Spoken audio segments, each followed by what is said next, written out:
नहीं होगी सभी को।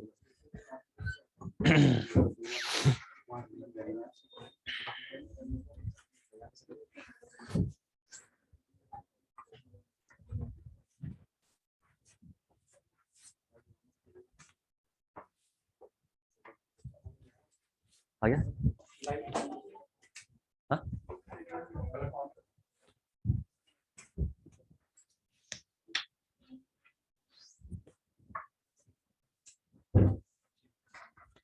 ठीक है, तो हेडिंग डाल दी होगी आपने, कंसेप्ट ऑफ जनरल लोडिंग।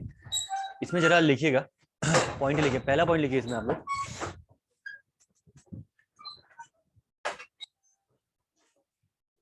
इसमें लिखिए पहला point, in case of beams, in case of beams, ठीक है अच्छे से करना, in case of beams, beams को अंडरलाइन कर लो। In case of beams, the if the loading is vertical, if the loading is vertical and supports are at same level, supports are at same level, then no horizontal reaction is developed, then no horizontal reaction is developed.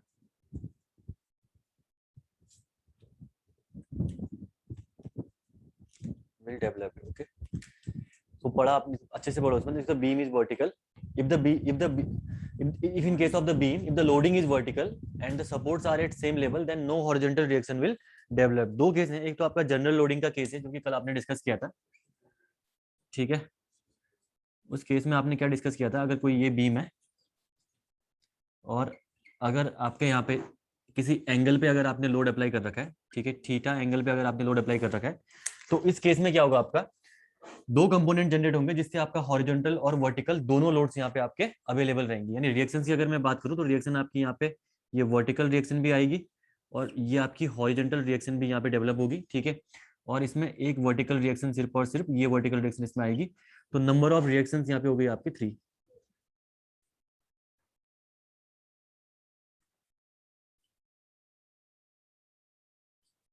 Three number of reactions आपकी यहाँ पे हो गई। ये चीज general आपने कल discuss किया था।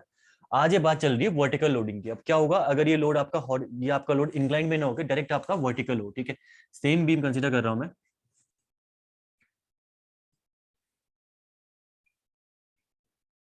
अब लोडिंग आपकी यहाँ पे वर्टिकल सीधे, ठीक है? ये आपका पी लोड वर्टिकल आ गया।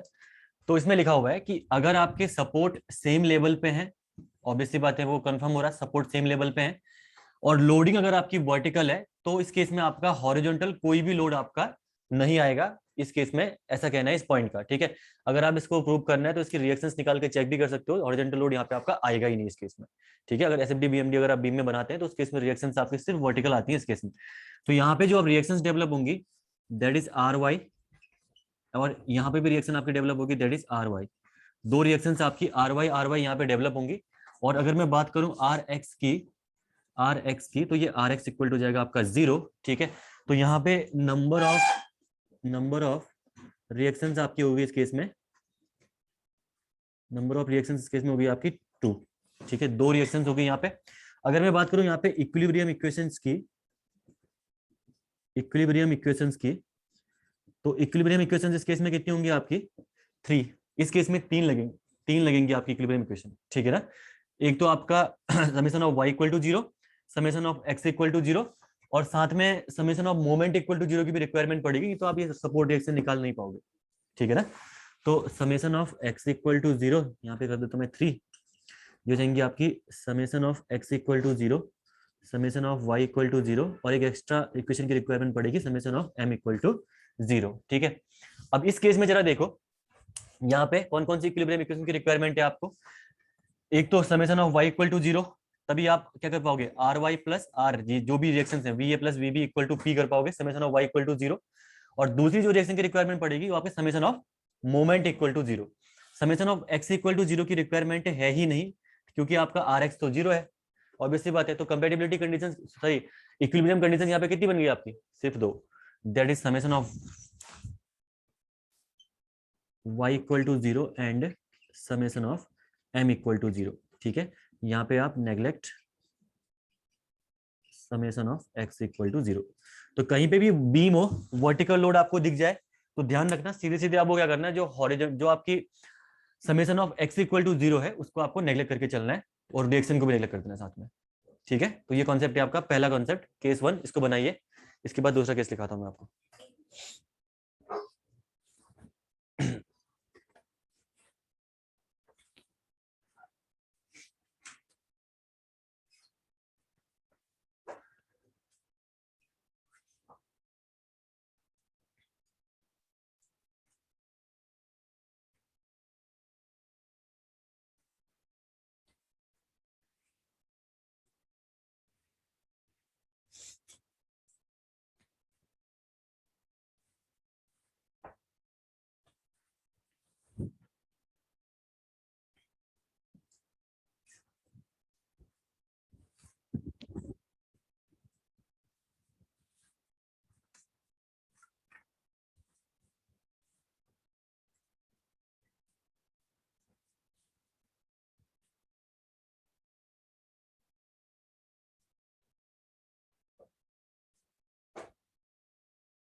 दिक्कत हो रही तो इसको ले जाओ पीछे, प्रॉब्लम है तो हो रही तो करना वहां पे।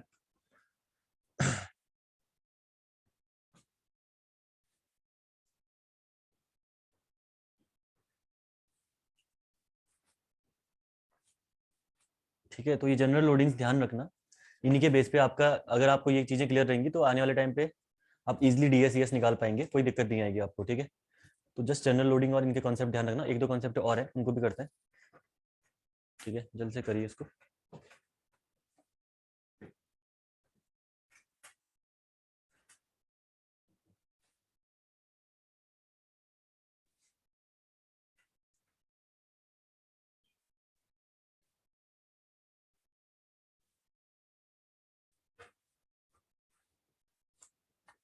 हो गया, देन सेकंड कॉन्सेप्ट लिखिएगा, दूसरा कॉन्सेप्ट लिखिए इसमें आप। इन case of the beams, in case of the beams, in case of the beams, if loading is vertical, if loading is vertical but support are not at same level, if loading is vertical but supports are at not in same level, not at same level करना, but supports are not at same level, then the horizontal reaction will be considered, then the horizontal reaction will be considered.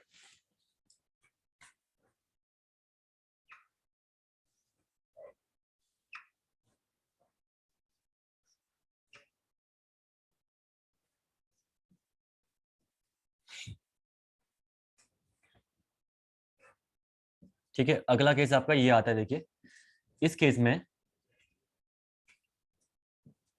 Vertical loads तो हैं, vertical loads तो हैं यहाँ पे, लेकिन अब आपके ये लोड्स आपकी इसेंट्रिसिटी पे है। ठीक है, सपोर्ट की अगर मैं बात करूं तो सपोर्ट आपके एक ही लेवल पे नहीं है इस केस में, तो ऑब्वियसली बात है सपोर्ट अगर एक लेवल पे नहीं है तो एक मोमेंट इन सपोर्ट्स के जैसे भी जनरेट होगा। ठीक है ना, ये चीज आपको ध्यान रखनी है। तो ध्यान रखना कि अगर आपके सपोर्ट सेम लेवल पे नहीं है तो इस केस में आपका एक तो वर्टिकल रिएक्शन भी आएगी यहाँ पे, दैट इज आर वाई, और इसी के साथ साथ यहाँ पे एक हॉरिजॉन्टल रिएक्शन भी आएगी, दैट इज आर एक्स। इस केस में मतलब ध्यान ही रखना है कि सपोर्ट अगर आपके डिफरेंट लेवल में नहीं है तो उसके बाद आपको लोडिंग का कोई फैक्ट नहीं है, फिर आपको लोडिंग वोडिंग का इतना नहीं देखना है कौन सी लोडिंग लगा रखी इन्होंने, आपको ध्यान रखना है कि रिएक्शंस आपकी सारी की सारी डेवलप होंगी इस केस में। ठीक,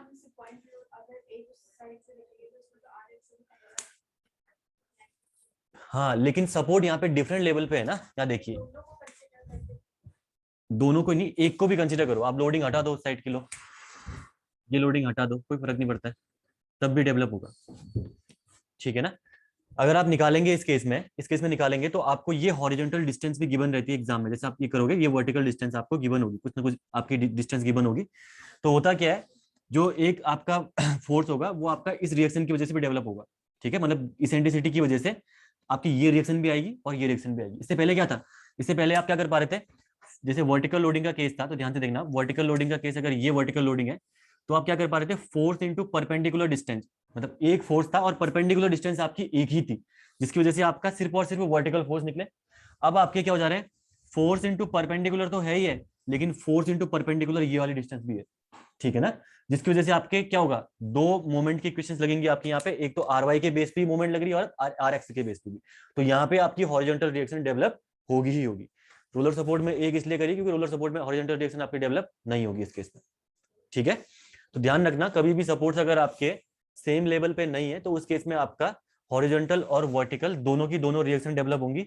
अगर आप कभी इस टाइप के एसएफडी बीएमडी सॉल्व करें तो आपको वो चीजें वहां पे प्रूफ में भी मिलेंगी, आपको आप कर सकते हो घर में जाके, ठीक है ना, आप देख पाओगे वहां पे रिएक्शंस। इसमें एक्चुअली ना अब पूरा काम करने में डेटा डेटा भी कुछ नहीं है इसमें, ठीक है। तो यहाँ पे आप रिएक्शंस अगर निकालेंगे तो देखिए होता क्या है, जो तुम्हें प्रॉब्लम आ रही होगी ये इंक्लाइन की वजह से आ रही है, ठीक है ना, इंक्लाइन की वजह से, लेकिन इंक्लाइन डिस्टेंस कंसीडर नहीं करते हम SFD, perpendicular distance, force into perpendicular, यानी आपको ये वर्टिकल डिस्टेंस गिवन होगी यहाँ पे इस साइड में, ये रिएक्शंस आपको गिवन होगी, ठीक है। पहले क्या करोगे आप, यहाँ पे देखो सिंपल सा अगर देखो तो आर वाई प्लस जो भी है ये ए सपोर्ट है ना, आर वाई ए कर रहा हूं मैं, इसको कर रहा हूँ R Y B equal to zero करोगे, summation of Y equal to zero लगा के आप यहाँ पे, ठीक है। उसके बाद आप क्या करेंगे, हाँ हाँ मतलब जो भी है, हाँ सॉरी टू पी, मतलब जो भी करोगे आप, मतलब मैं टू पी कर रहा हूँ यहाँ पे, लो टू पी, summation of Y equal to zero करा आपने। उसके बाद आप क्या करो, किसी की एक के अबाउट मूवमेंट ले लो, summation of movement about B अगर आप जीरो ले लो यहाँ पे इसके अबाउट, तो R Y into this distance minus P into this distance minus P, सारी हॉरिजॉन्टल डिस्टेंस, इंक्लाइन मत लेना, ठीक है, ओनली हॉरिजॉन्टल डिस्टेंस। जब आप ये करेंगे तो ये दोनों रिएक्शन निकल के आ जाएंगी, ठीक है। उसके बाद आप क्या करिए, अब इसके अबाउट मोमेंट जीरो ले लीजिए, अगर इसके अबाउट मोमेंट जीरो ले लीजिए, अब इसका कंसिडरेशन भी आएगा नीचे की ओर, तो ये रिएक्शन आपकी डेवलप हो जाएगी। तो आर एक्स हॉरिजॉन्टल रिएक्शन आपकी कितनी है, R X equal to zero ना, ऑब्वियसली आर एक्स ही निकालना है क्योंकि यहाँ पे तो कोई रिएक्शन आपकी आनी नहीं है, आर एक्स ही निकाल, आर एक्स निकालने के लिए क्या हो जाएगा आपका, R X into this distance, ठीक है, यहाँ पे निकालने के लिए, ठीक है, यहाँ के अबाउट मोमेंट जीरो लो, तो R X into this distance, और ये वाली आपकी क्लॉकवाइज ही है, plus R Y into this distance, then उसके बाद आपका क्या हो जाएगा, माइनस ये माइनस ये, तो ऐसे करके निकाल सकते हो आप यहाँ पे, ठीक है। हाँ एक्चुअल में क्या है ना, एक्चुअल में क्या है, अगर ये एसएफडी ये क्वेश्चन अगर आप प्रॉपर्ली डील नहीं करोगे तो मैं ऐसे इसको ऐसे नहीं बता पाऊंगा कि इसका एसएफडी आप रिएक्शन कैसे निकालोगे बोलिए, और वो रिएक्शन वाला क्वेश्चन होता अगर यहाँ पे प्रॉपर्ली तो मैं आपको एकदम निकाल के भी दिखाता, तो एक्चुअली मैं क्वेश्चन भी लेके नहीं आया, तो यहाँ आके काम ही नहीं है ना एक्चुअली, मेरा मेरा काम क्वेश्चन में यहाँ पे था नहीं तो मैं लेके नहीं आया इसको।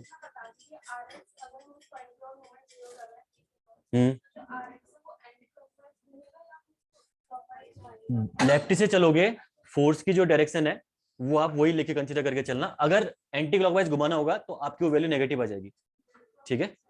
अगर मैंने क्लॉकवाइज कंसीडर कर रखा है इसको, अभी आर एक्स मैंने क्लॉकवाइज, इसको मत सोचना कि जो मैंने ये कंसीडरेशन कर रखे हैं ये सही है, ये गलत भी हो सकते हैं हमारे कंसीडरेशन, ये गलत तब हो जाते हैं जब आप क्या करोगे, जब ये आर एक्स निकाला, आर एक्स की वैल्यू अगर आपकी आ गई -10, -10 इसका मतलब ये हुआ कि आपने जो डायरेक्शन ले रखी है वो गलत है, उसके बाद ये एंटी क्लॉकवाइज, ठीक है ना। तो यहाँ पे कभी भी कोई चीज सही गलत नहीं होती है, अगर आप एसएफडी बीएमडी पढ़ोगे, आप कुछ भी रिएक्शन मानो कहीं भी कुछ भी, ये ऊपर मानो वो नीचे मानो, कोई फर्क नहीं पड़ता, अगर रिएक्शन अगर आपकी नेगेटिव आ गई तो ऑब्वियसली बात है डायरेक्शन चेंज कर देना बस, और पॉजिटिव आई तो आपने जो मान रखा है वो सही है, ठीक है ना।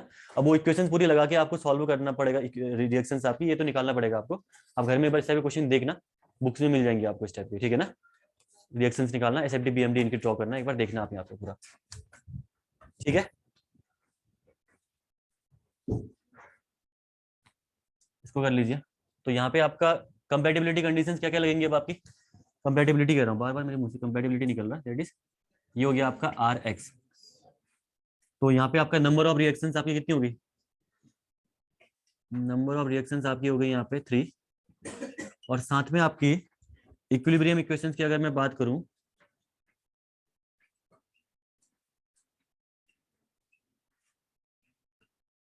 इक्विलिब्रियम इक्वेशंस के, तो यहाँ पे इक्विलिब्रियम इक्वेशंस आपकी तीन की तीन यहाँ पे इक्विलिब्रियम इक्वेशंस आपकी लगेंगी, summation of fx equal to 0, fy equal to 0 और मोमेंट का भी यूज हो ही रहा है, ठीक है। तो यहाँ पे हो जाएगा आपका summation of fy equal to 0 और summation of moment equal to 0 तो है ही है, और आपको summation of x equal to 0 भी करना पड़ेगा यहाँ पे, summation of x equal to 0 भी यहाँ पे लगाना पड़ेगा, क्योंकि यहाँ पे हॉरिजॉन्टल रिएक्शन आपकी अवेलेबल है, ठीक है।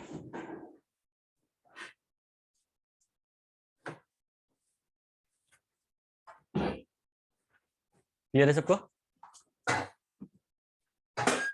ठीक है, किसी को दिक्कत तो नहीं? कोई और कॉन्सेप्ट नहीं यहाँ पे क्वेश्चन?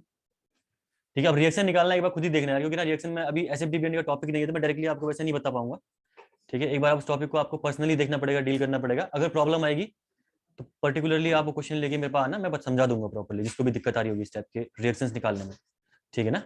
अगर रिएक्शन आने में दिक्कत आएगी तो मेरे को बता देना, बाकी रिएक्शंस का यहाँ पे यूज नहीं है, जस्ट हमारा एप्लीकेशन है, तो मैंने एप्लीकेशन ही पार्ट कंसिडर कर रखा है इसका, ठीक है ना।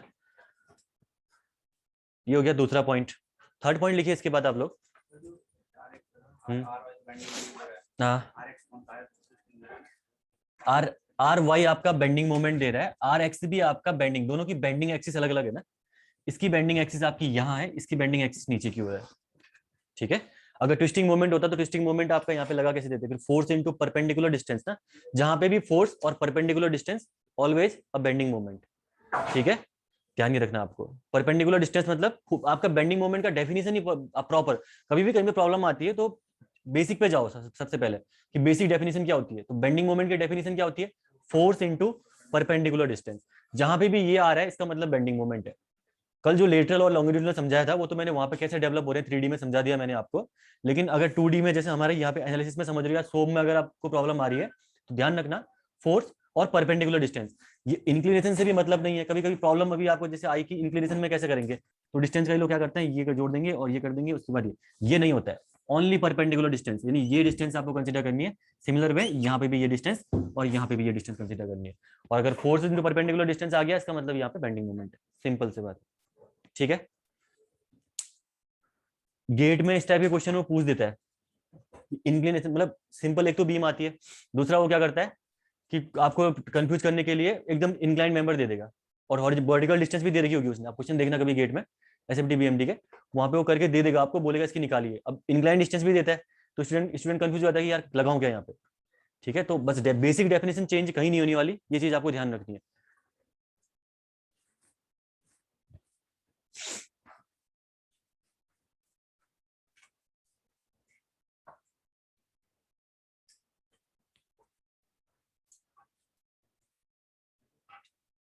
ठीक है, इस केस में कहने का मतलब है, सीधा सीधा मतलब ये है, सपोर्ट डिफरेंट लेवल में है, इसका मतलब आपको लोडिंग का देखना है ही नहीं, वर्टिकल है या हॉरिजॉन्टल है, सारी रिएक्शंस आएंगी उस केस में आपकी, ठीक है। बस इतना ध्यान रखना आप लोग, बस।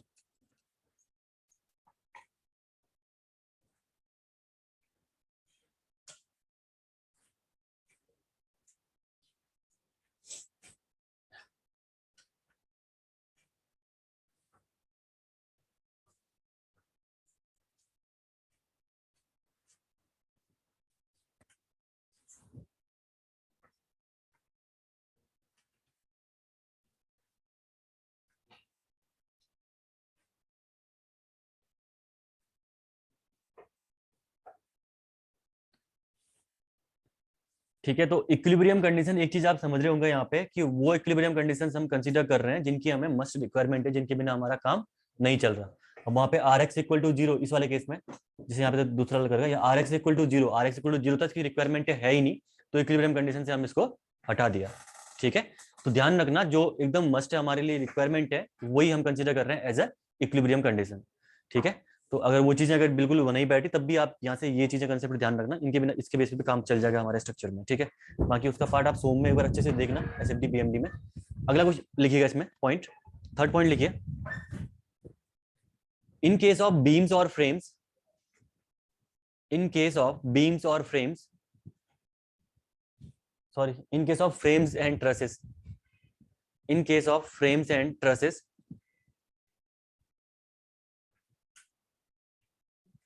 horizontal load is considered, horizontal load is considered at any case, at any case. In case of frames and trusses horizontal load is considered at any case. ठीक है, तो ये अगर कोई आपका फ्रेम है, अब यहाँ पे देख पाओ आप कि यहाँ पे आपके क्या हो रखा है, यहाँ पे आपके वर्टिकल और हॉरिजॉन्टल दोनों मेंबर पर प्रेजेंट है। ठीक है, तो हॉरिजॉन्टल लोड मेंबर आपका हॉरिजॉन्टल लोड लेगा और वर्टिकल मेंबर आपका वर्टिकल लोड। तो यहाँ पे तो आपको सोचने की जरूरत ही नहीं है इन केस ऑफ ट्रस ऑल्सो। ठीक है, ट्रस में भी आपके मेंबर्स होंगे ना, वर्टिकल भी मेंबर होंगे, हॉरिजॉन्टल मेंबर भी रहेंगे। ठीक है, तो उस केस में आपको बिल्कुल सोचने की जरूरत नहीं है कि हमें ये इक्विलिब्रियम कंडीशंस में ये घटाना है वो करना। ठीक है, कौन सा नेग्लेक्ट करना है, कुछ नेग्लेक्ट नहीं करना।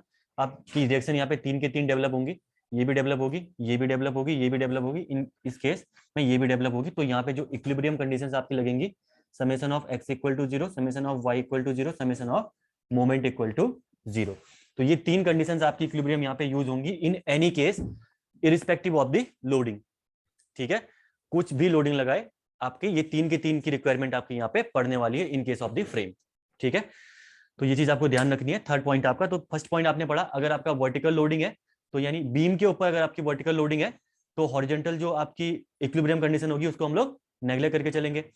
अगर सपोर्ट लेवल सेम है, अगर सपोर्ट के लेवल्स डिफरेंट है तो वहां पे आपकी कंसीडर करोगे उसको भी रिक्वायरमेंट पड़ेगी, तो तीनों इक्विलिब्रियम कंडीशन की रिक्वायरमेंट पड़ेगी। थर्ड आपने पढ़ा कि अगर फ्रेम और ट्रसेस है उस केस में आपकी 3 की 3 इक्विलिब्रियम कंडीशन आपको लगानी ही लगानी है इरिस्पेक्टिव ऑफ द लोडिंग। ठीक है,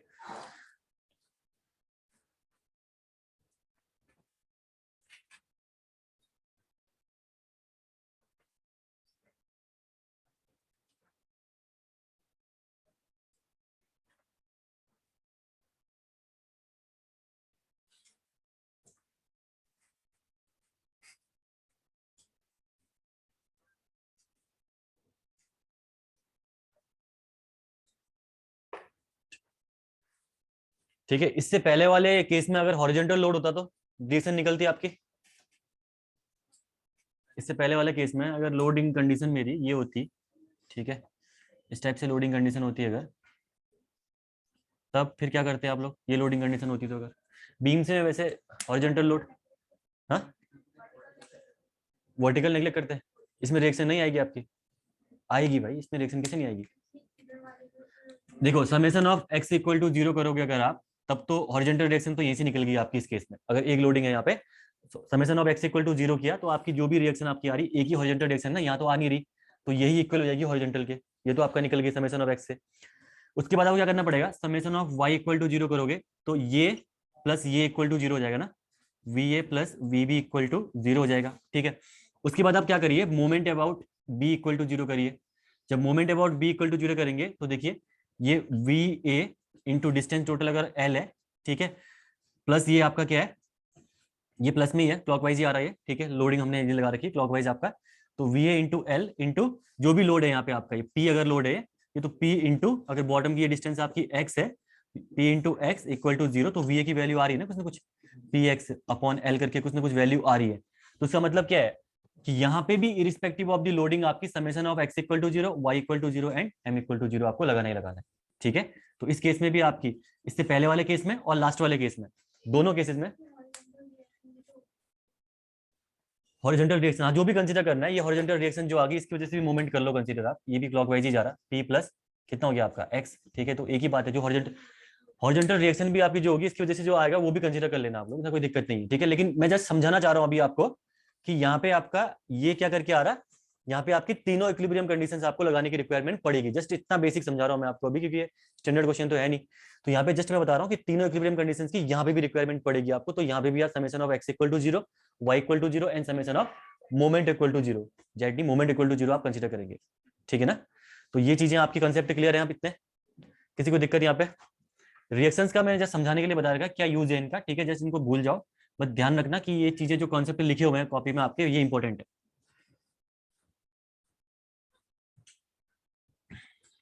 क्लियर, किसी को प्रॉब्लम यहाँ पे। ठीक है, आगे बढ़िए। इसके बाद 3 केसेस आपने पढ़ लिए, अब आते हैं हम लोग प्रॉपर अपनी यूनिट में। स्ट्रक्चर आप हेडिंग डालिएगा इसमें, अब आती है स्ट्रक्चर की यूनिट स्टार्ट आपकी। टाइप्स ऑफ स्ट्रक्चर, हेडिंग डालना types of structure based on their determinacy, types of structure based on their determinacy.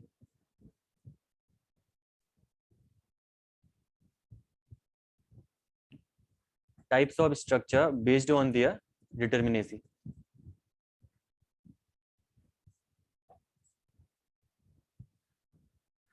Types of structure based on their determinacy, ठीक है।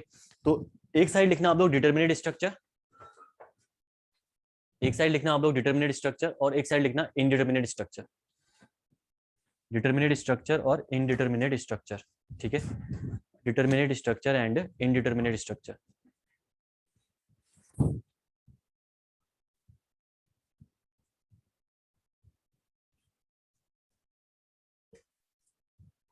Determinate structure and indeterminate structure आप लोग heading डालिएगा एक side, ठीक है।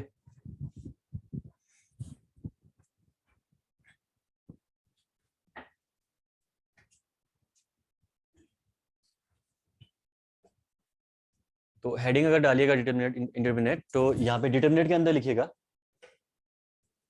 if all the support reactions, if all the support reactions, if all the support reactions and member forces, if all the support reactions and member forces can be found out using equilibrium conditions, can be found out using equilibrium equations लिख दो आप, या conditions जो भी है, ठीक है। Equilibrium equations, full stop, ठीक है। डिटर्मिनेट स्ट्रक्चर के अंदर आपका क्या लिखा आपने, अगर सारे के सारे जो रिएक्शन आपके अवेलेबल हैं वो रिएक्शन सिर्फ और सिर्फ आप इक्विलिब्रियम कंडीशंस लगा के ही निकाल लो।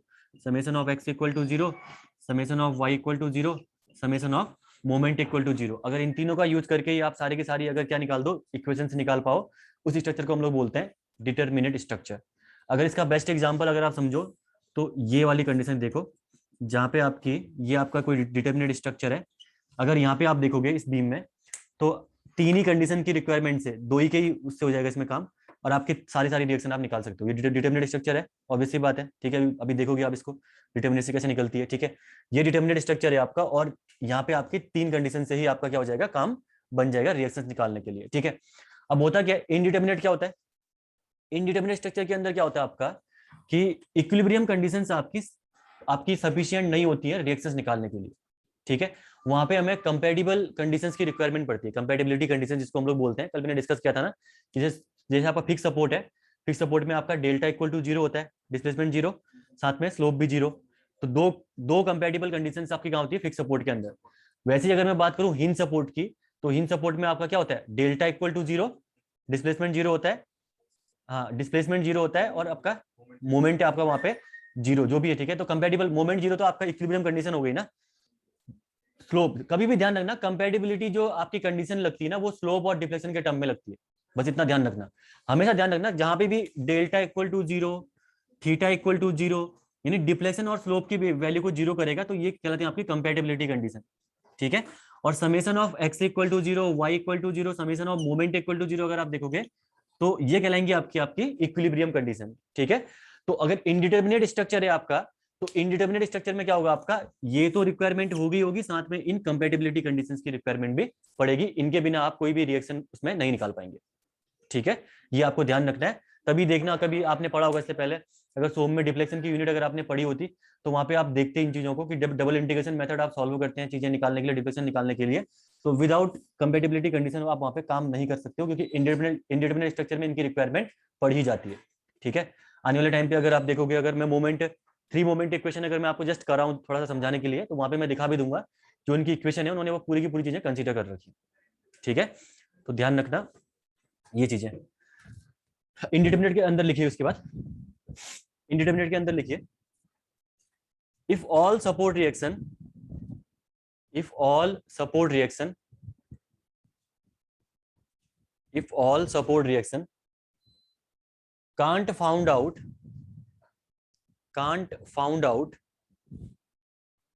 using equilibrium equation,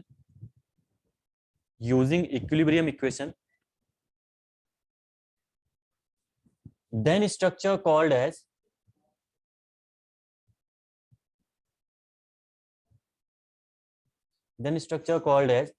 indeterminate structure.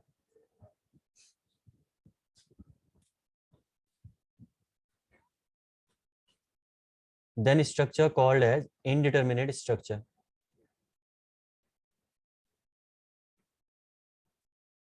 ठीक है, तो ये पॉइंट मैंने बता दिया आपको।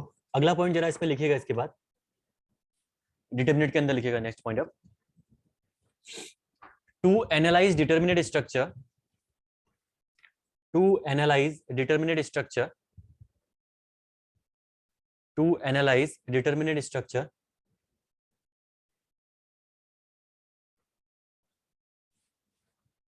To analyse determinate structure, material properties and cross sectional properties are not required. Material properties and cross sectional properties are not required.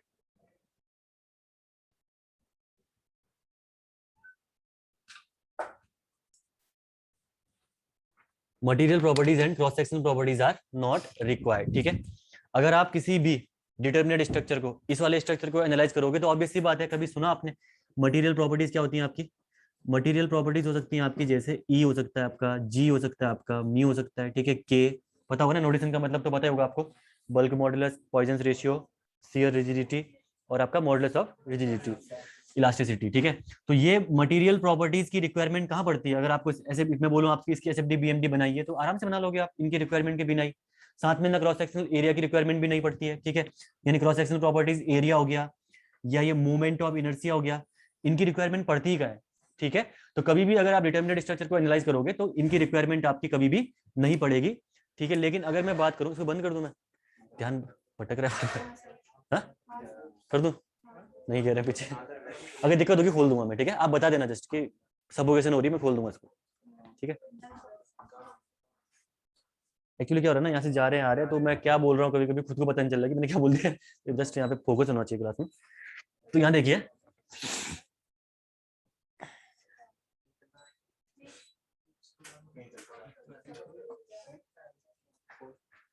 Twenty 27 हो गया, वो 16 आ गया, ये इनने रहने दो, इसमें रहने दो, चले गए, इसी चल तो रहा है। और यहाँ भाई मेरे सर पे पूरा हाँ नहीं जी, मैं मेरे लिए तो बड़ा हो गया, बढ़िया है, कोई दिक्कत नहीं है। तुम लोग दूसरा रिमोट यहाँ है ना, ठीक है, चलो कोई दिक्कत नहीं, अगर दिक्कत होगी बताना, मैं इसको खोल दूंगा थोड़ी देर में। ठीक है ना, तो ये हमने डिस्कस कर लिया। अगर मैं बात करूं अब आपकी इंडिटरमिनेट स्ट्रक्चर की, तो ऑब्वियस सी बात है इनकी रिक्वायरमेंट के बिना काम नहीं चलेगा। ठीक है, अगर आप इनकी मेथड्स को भी देखोगे आने वाले टाइम पे, फोर्स मेथड्स मैं बता दूंगा वहां पे, जो इनका अभी कॉन्सेप्ट है यहाँ पे मैं समझा रहा हूँ, जब हम इनको फील्ड में अप्लाई करेंगे बाद में किसी इंडिटरमिनेट स्ट्रक्चर में, तो मैं बता के दिखाऊंगा आपको कि कैसे इनका यूज भी कर रहे हैं हम लोग वहाँ पे। अब डिफरेंट डिफरेंट टाइप है, हर जगह फॉर्मूला डिफरेंट है। ठीक है, तो डिफरेंट डिफरेंट तरीके से आप लोग यूज कर सकते हैं, लेकिन वहाँ पे यूज उनका कंपलसरी है इनका। तो मटेरियल प्रॉपर्टीज एंड एआई का यूज होता है आपका डिटरमिनेट के टर्म पे, इंडिटरमिनेट में, लेकिन डिटरमिनेट में हम लोग अगर बात करें तो इनकी रिक्वायरमेंट आपकी नहीं पड़ती है। ठीक है, तो इंडिटरमिनेट के अंदर लिखिएगा पॉइंट, टू एनालाइज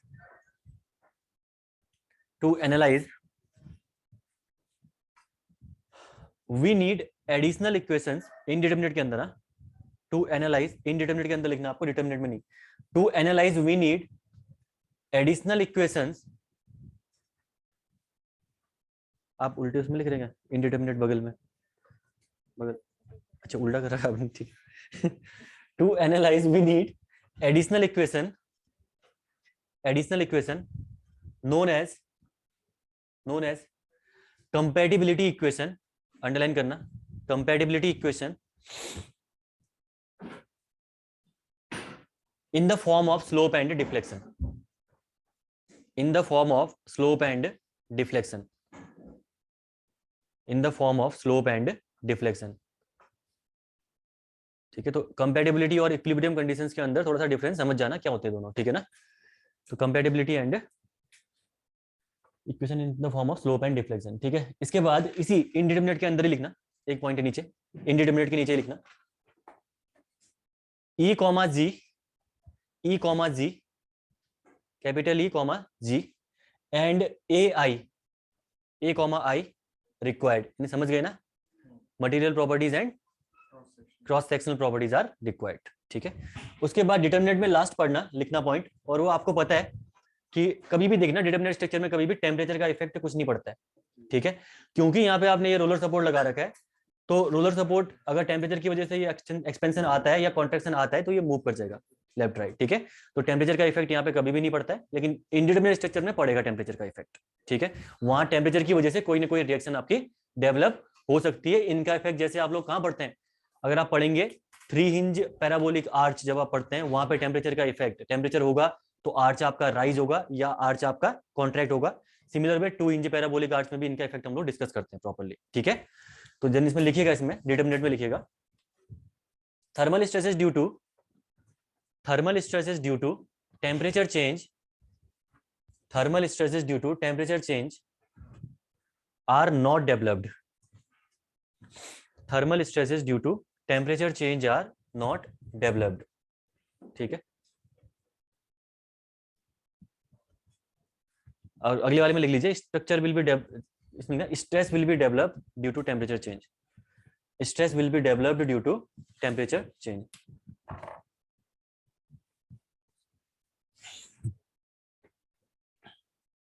ठीक है, तो ये तो हो गया आपका डिटर्मिनेट एंड इनडिटर्मिनेट स्ट्रक्चर के बारे में प्रॉपर डिस्कशन।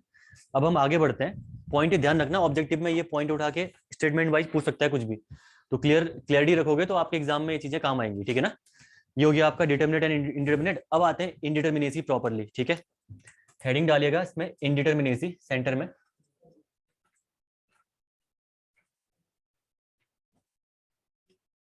अगर आपको पता होगा तो इनडिटर्मिनेसी आपकी दो टाइप की होती है,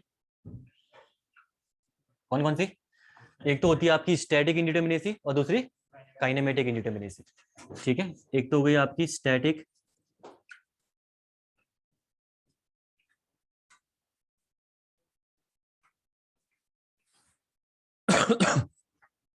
दूसरी होगी आपकी दैट इज काइनेमेटिक इंडिटर्मिनेसी।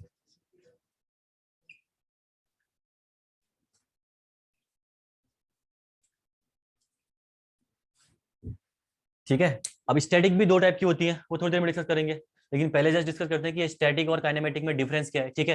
तो जो स्टैटिक इंडिटर्मिनेसी है ये आपका डील करता है external support reactions, internal member forces and geometry में, ठीक है। It deals with the external support reactions, external support reactions, external support reactions, ठीक है, external support reactions and their member forces, जितने उसमें मेंबर होंगे उसमें जो फोर्सेस आ रहे हैं, their member forces and geometry, geometry very important, ठीक है, their member forces and geometry। अब देखिए, अब ये भी इसमें आपका डिफरेंट है, थोड़ा सा डिफरेंस है कि ज्योमेट्री कहाँ पे यूज होगी कहाँ पे नहीं होगी, वो थोड़ी देर में डिस्कस करेंगे। लेकिन कभी एग्जाम में डायरेक्टली उसने बोल दिया कि स्टैटिक इंडिटर्मिनेसी किस किस पे डिपेंड करती है, स्टैटिक टोटल इंडिटर्मिनेसी, तो आपका ये 3 पॉइंट होंगे। एक तो एक्सटर्नल सपोर्ट रिएक्शंस पे डिपेंड करती है, ठीक है। दूसरा, उसमें जो मेंबर्स होंगे उन मेंबर में जो फोर्सेज होंगे, दियर इंटरनल मेंबर फोर्सेज आप बोल सकते हो या दियर मेंबर फोर्सेज बोल सकते हो आप इनको। और ज्योमेट्री, ज्योमेट्री आपकी ट्रस है, फ्रेम है या आपका बीम है, उस पर आपका डिपेंड करेगा, ठीक है। तो स्टैटिक इंडिटर्मिनेसी का आपका ये है, इन तीन चीजों पे ये प्रॉपर्ली डिपेंड करती है। इसके बाद अगर मैं बात करूं काइनेमेटिक इंडिटर्मिनेसी की, तो काइनेमेटिक इंडिटर्मिनेसी आपका डिपेंड करती है सिर्फ डिग्री ऑफ फ्रीडम पे, ठीक है। ये चीज थोड़ा सा हमने कल डिस्कस करी भी थी, प्रॉपर्ली बाद में डिस्कस करेंगे हम इसको आने के बाद, दीपावली के बाद ही, ठीक है। लेकिन काइनेमेटिक इंडिटर्मिनेसी की अगर मैं बात करूं तो ये डिपेंड करती है कि किसी भी सपोर्ट पे या किसी भी ज्वाइंट पे आपकी कितनी फ्रीडम्स अवेलेबल है, ठीक है। फ्रीडम्स मतलब कितने मूवमेंट वहां पे पॉसिबल है। इन सपोर्ट के केस में जैसे कौन सा मूवमेंट पॉसिबल है, मूवमेंट वाला पॉसिबल है इन सपोर्ट में, तो डिग्री ऑफ फ्रीडम कितनी होगी उसकी, एक, स्लोप आ सकता है उसमें ओनली, ठीक है। रोलर सपोर्ट के केस में अगर मैं बात करूं तो हॉरिजॉन्टल डिस्प्लेसमेंट भी पॉसिबल है, मूवमेंट भी पॉसिबल है, ठीक है। Movement equal to 0 and horizontal displacement equal to आपका नॉट इक्वल टू 0, सॉरी, ठीक है। डिस्प्लेसमेंट यानी slope is not equal to 0 and displacement is also not equal to 0 in case of the roller support. तो इस case में आपकी degree of freedom कितनी होगी, 2, ठीक है। तो ये चीज हम डिस्कस करेंगे बाद में, जस्ट यहाँ पे लिख देते हैं, it deals with degree of freedom degree of freedom available at joint. ठीक है, किसी भी जॉइंट में कितने डिग्री ऑफ फ्रीडम आपका अवेलेबल है उस पर डिपेंड करता है आपका ये क्या, काइनेमेटिक इंडिटर्मिनेसी। ठीक है, और डिग्री ऑफ फ्रीडम आपकी दो टर्म पे ही होंगी, स्लोप एंड डिफ्लेक्शन। ठीक है, ये चीज आपको ध्यान रखनी है। जो फ्रीडम होगी आपकी वो दो चीजों पे, दो के बेस पे होगी। That is first is the slope and second is the deflection only. ये तो हो गया इंडिटर्मिनेसी। अब हेडिंग डालिएगा इसके नीचे प्रॉपरली स्टैटिक इंडिटर्मिनेसी।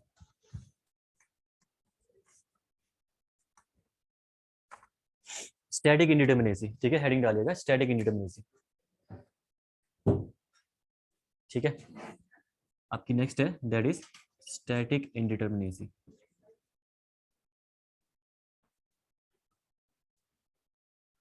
अगर मैं बात करूं स्टैटिक इंडिटर्मिनेसी की, तो जो टोटल स्ट्रक्चर की इंडिटर्मिनेसी निकल के आती है, ठीक है, इंडिटर्मिनेसी का मतलब क्या है पता है, सिंपल सी बात है, बेसिक सा फंडा समझाता हूं, एक लाइन में आप समझ जाओगे। कोई भी अगर कोई स्ट्रक्चर आपका 2 डिग्री से इंडिटर्मिनेट आया, इसका बेसिक मतलब यही है कि वहां पे 2 अननोन फोर्सेस और अवेलेबल है जिनके लिए आप कंपैटिबिलिटी कंडीशन आपको लगानी पड़ेगी, बस खत्म बात। ठीक है, अगर एक आया अगर आपका डिग्री किसका इंडिटर्मिनेसी की, तो इसका मतलब क्या है, एक अननोन फोर्सेस एक्स्ट्रा है जिसके लिए आपको कंपैटिबिलिटी कंडीशन लगानी पड़ेगी, इक्विलिब्रियम कंडीशन से काम अब नहीं चलेगा। ये बेसिक सा मतलब है कि इसका इंडिटर्मिनेसी निकालने का। ठीक है, तो अगर आपको पता चल गया, अब कितनी रिक्वायरमेंट है देखिए, अगर आप नहीं पता कर पाओगे कि इसमें अननोन फोर्सेस कितने हैं, हमारा समेशन ऑफ एक्स वाई और एम अगर सफिशिएंट है या नहीं है, तो स्ट्रक्चर एनालाइज कैसे करोगे, वहां पे कंडीशन कौन सी लगाओगे। ठीक है, तो बहुत ही इंपॉर्टेंट ये टर्म्स हैं जो आपके आने वाले टाइम पे इवन यहाँ सोम, ठीक है, हर जगह यूज होता है इनका, आपको पता होगा। आप स्टील, ठीक है, क्योंकि स्ट्रक्चर को अगर एनालाइज करना है तो प्रॉपर उसकी पहले पता होना चाहिए कि उसमें रिएक्शंस कितनी है, कितनी हमारे पास अवेलेबिलिटी है, कितनी एक्स्ट्रा चीजों की रिक्वायरमेंट है, वो एक्स्ट्रा चीजें हम कौन से फॉर्मूले से यूज कर सकते हैं, तब जाके आप चीजें कर पाओगे। ठीक है, तो स्टैटिक इंडिटर्मिनेसी की अगर मैं बात करूं तो ये दो आपका, ये दो टाइप की होती है, एक तो एक्सटर्नल और एक इंटरनल। ठीक है, ये आपका हो जाएगा DSE plus DSI। Total indeterminacy की मैं बात करूं तो एक्सटर्नल इंडिटर्मिनेसी और दूसरी हो जाएगी आपकी internal indeterminacy. DS equal to लिखिए इसको DSE प्लस DSI। उसके बाद एक कॉलम बनाइए यहाँ पे external indeterminacy and internal indeterminacy का।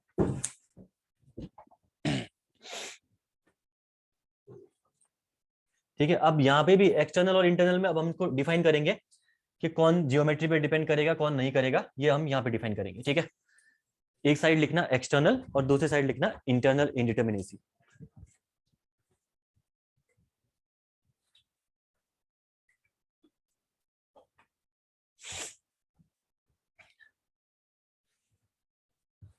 ठीक है, एक साइड लिखना एक्सटर्नल इंडिटर्मिनेसी, दूसरी साइड लिखना इंटरनल इंडिटर्मिनेसी। अब देखिए इसमें क्या है आपका, बस बेसिक कॉन्सेप्ट है। एक्सटर्नल मतलब external, only external effect, internal उसमें कोई मतलब नहीं है। ठीक है, आपको इतना तो पता चल गया है कि एक्सटर्नल फोर्सेस कौन से होते हैं, एक्सटर्नल रिएक्शंस कौन सी होती हैं और इंटरनल फोर्सेस कौन से होते हैं, ये हमने प्रॉपर्ली डिस्कस कर रखा है पहले के लेक्चर में। ठीक है, तो अब आपको इसमें दिक्कत नहीं है, नाम से भी समझ रहे होंगे आप लोग। ठीक है, एक्सटर्नल इंडिटर्मिनेसी का मतलब है it deals with the support reaction only, बस एक्सटर्नल सपोर्ट रिएक्शन जो होंगी आपकी उन्हीं से डील करेगा, बाकी उससे किसी का मतलब नहीं है। ठीक है, और इंटरनल इंडिटर्मिनेसी मतलब जो इंटरनल फोर्सेस है उससे डील करेगा। ठीक है, तो इसमें लिखिएगा एक्सटर्नल के अंदर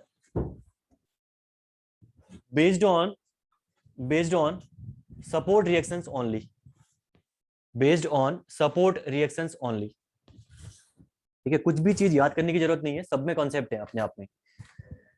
based on support reactions only. उसके बाद इंटरनल इंडिटर्मिनेसी DSI के अंदर लिखना deals with internal forces, deals with internal forces only, deals with internal forces only, bracket में लिख देना shear force, axial force and bending moment, shear force, axial force and bending moment. ठीक है, इसके बाद अब निकालते कैसे हैं इसको, सिंपल सी बात है, ये डेफिनेशन लिखिए इसके नीचे, और ये बेसिक डेफिनेशन आपका लास्ट तक यूज चलेगी। ठीक है, कहीं फंसना मत, बस बेसिक डेफिनेशन जो है उसको ना रट्टा मार दिया करो, तो याद, मतलब रट्टा क्या, वैसे अब समझ सकते हो उसको, लेकिन बेसिक चीजें ना, बहुत चीजें क्या होती है छोटी छोटी बेसिक गलतियां कहां पे हो जाती है हमारी, बेसिक में डेफिनेशन अगर हम नहीं आएंगे। जैसे काइनेमेटिक में पढ़ते हैं तो काइनेमेटिक में एक टर्म आता है आपका नंबर ऑफ इंडिपेंडेंट डिस्प्लेसमेंट। अगर वो प्रॉपरली समझा नहीं है कि इंडिपेंडेंट डिस्प्लेसमेंट, तो आप लोग वहां पे प्रॉब्लम कर जाओगे। कई चीजें ऐसी करता है कि डिस्प्लेसमेंट वहां पे इंडिपेंडेंट नहीं होता है, डिस्प्लेसमेंट किसी न किसी चीज पे डिपेंड कर रहा होगा, ठीक है। अब वो उसको अगर आपने काइनेमेटिक इंडिटरमिनेसी में एक फ्रीडम की तौर पे आप अगर आपने ले लिया तो गलती हो जाएगी आपकी वहां पे, ठीक है ना। तो बेसिक डेफिनेशन बहुत ही काम आती है, आपको वो चीजें एकदम प्रॉपरली बैठानी है कि क्या बोलना चाह रहा है वो, ठीक है। और कभी अगर कहीं पे कंफ्यूजन आता है कभी भी, तो सबसे पहले जाओ बेसिक पे, अगर बेसिक पे अगर आपका अप्लाई नहीं हो रहा फिर आगे जाओ उसके बाद, ठीक है। चीजें तरीके से, तो पहले पीछे घूमते रहोगे, पता चला बेसिक पे गलती हो रही। तो एक्सटर्नल के अंदर लिखना it is the number of unknown reactions, it is the number of unknown reactions, number of unknown reactions in excess of equilibrium equation, ठीक है। it is the number of unknown reactions in excess of equilibrium equations। तो जो 3 equilibrium equations हैं उनके अलावा extra जो आपके unknowns होंगे वो आपके कहलाएंगे एक्सटर्नल के अंदर आएंगे वो, ठीक है ना। ये कहलाता है आपका, ध्यान रखना, भी कराता हूं मैं इसको आगे। इसके बाद आप करना इंटरनल के अंदर लिखना। अब इंटरनल में समझ गए होंगे आप लोग, इससे पहले लिखा आपने it is the number of unknown reaction लिखा जो कि एक्सटर्नल था। अब आप क्या लिखोगे, it is the number of internal forces, ठीक है, in excess of equilibrium equations, ठीक है। लिखिए इसके अंदर it is the number of internal forces, it is the number of internal forces in excess of equilibrium equation, in excess of equilibrium equations,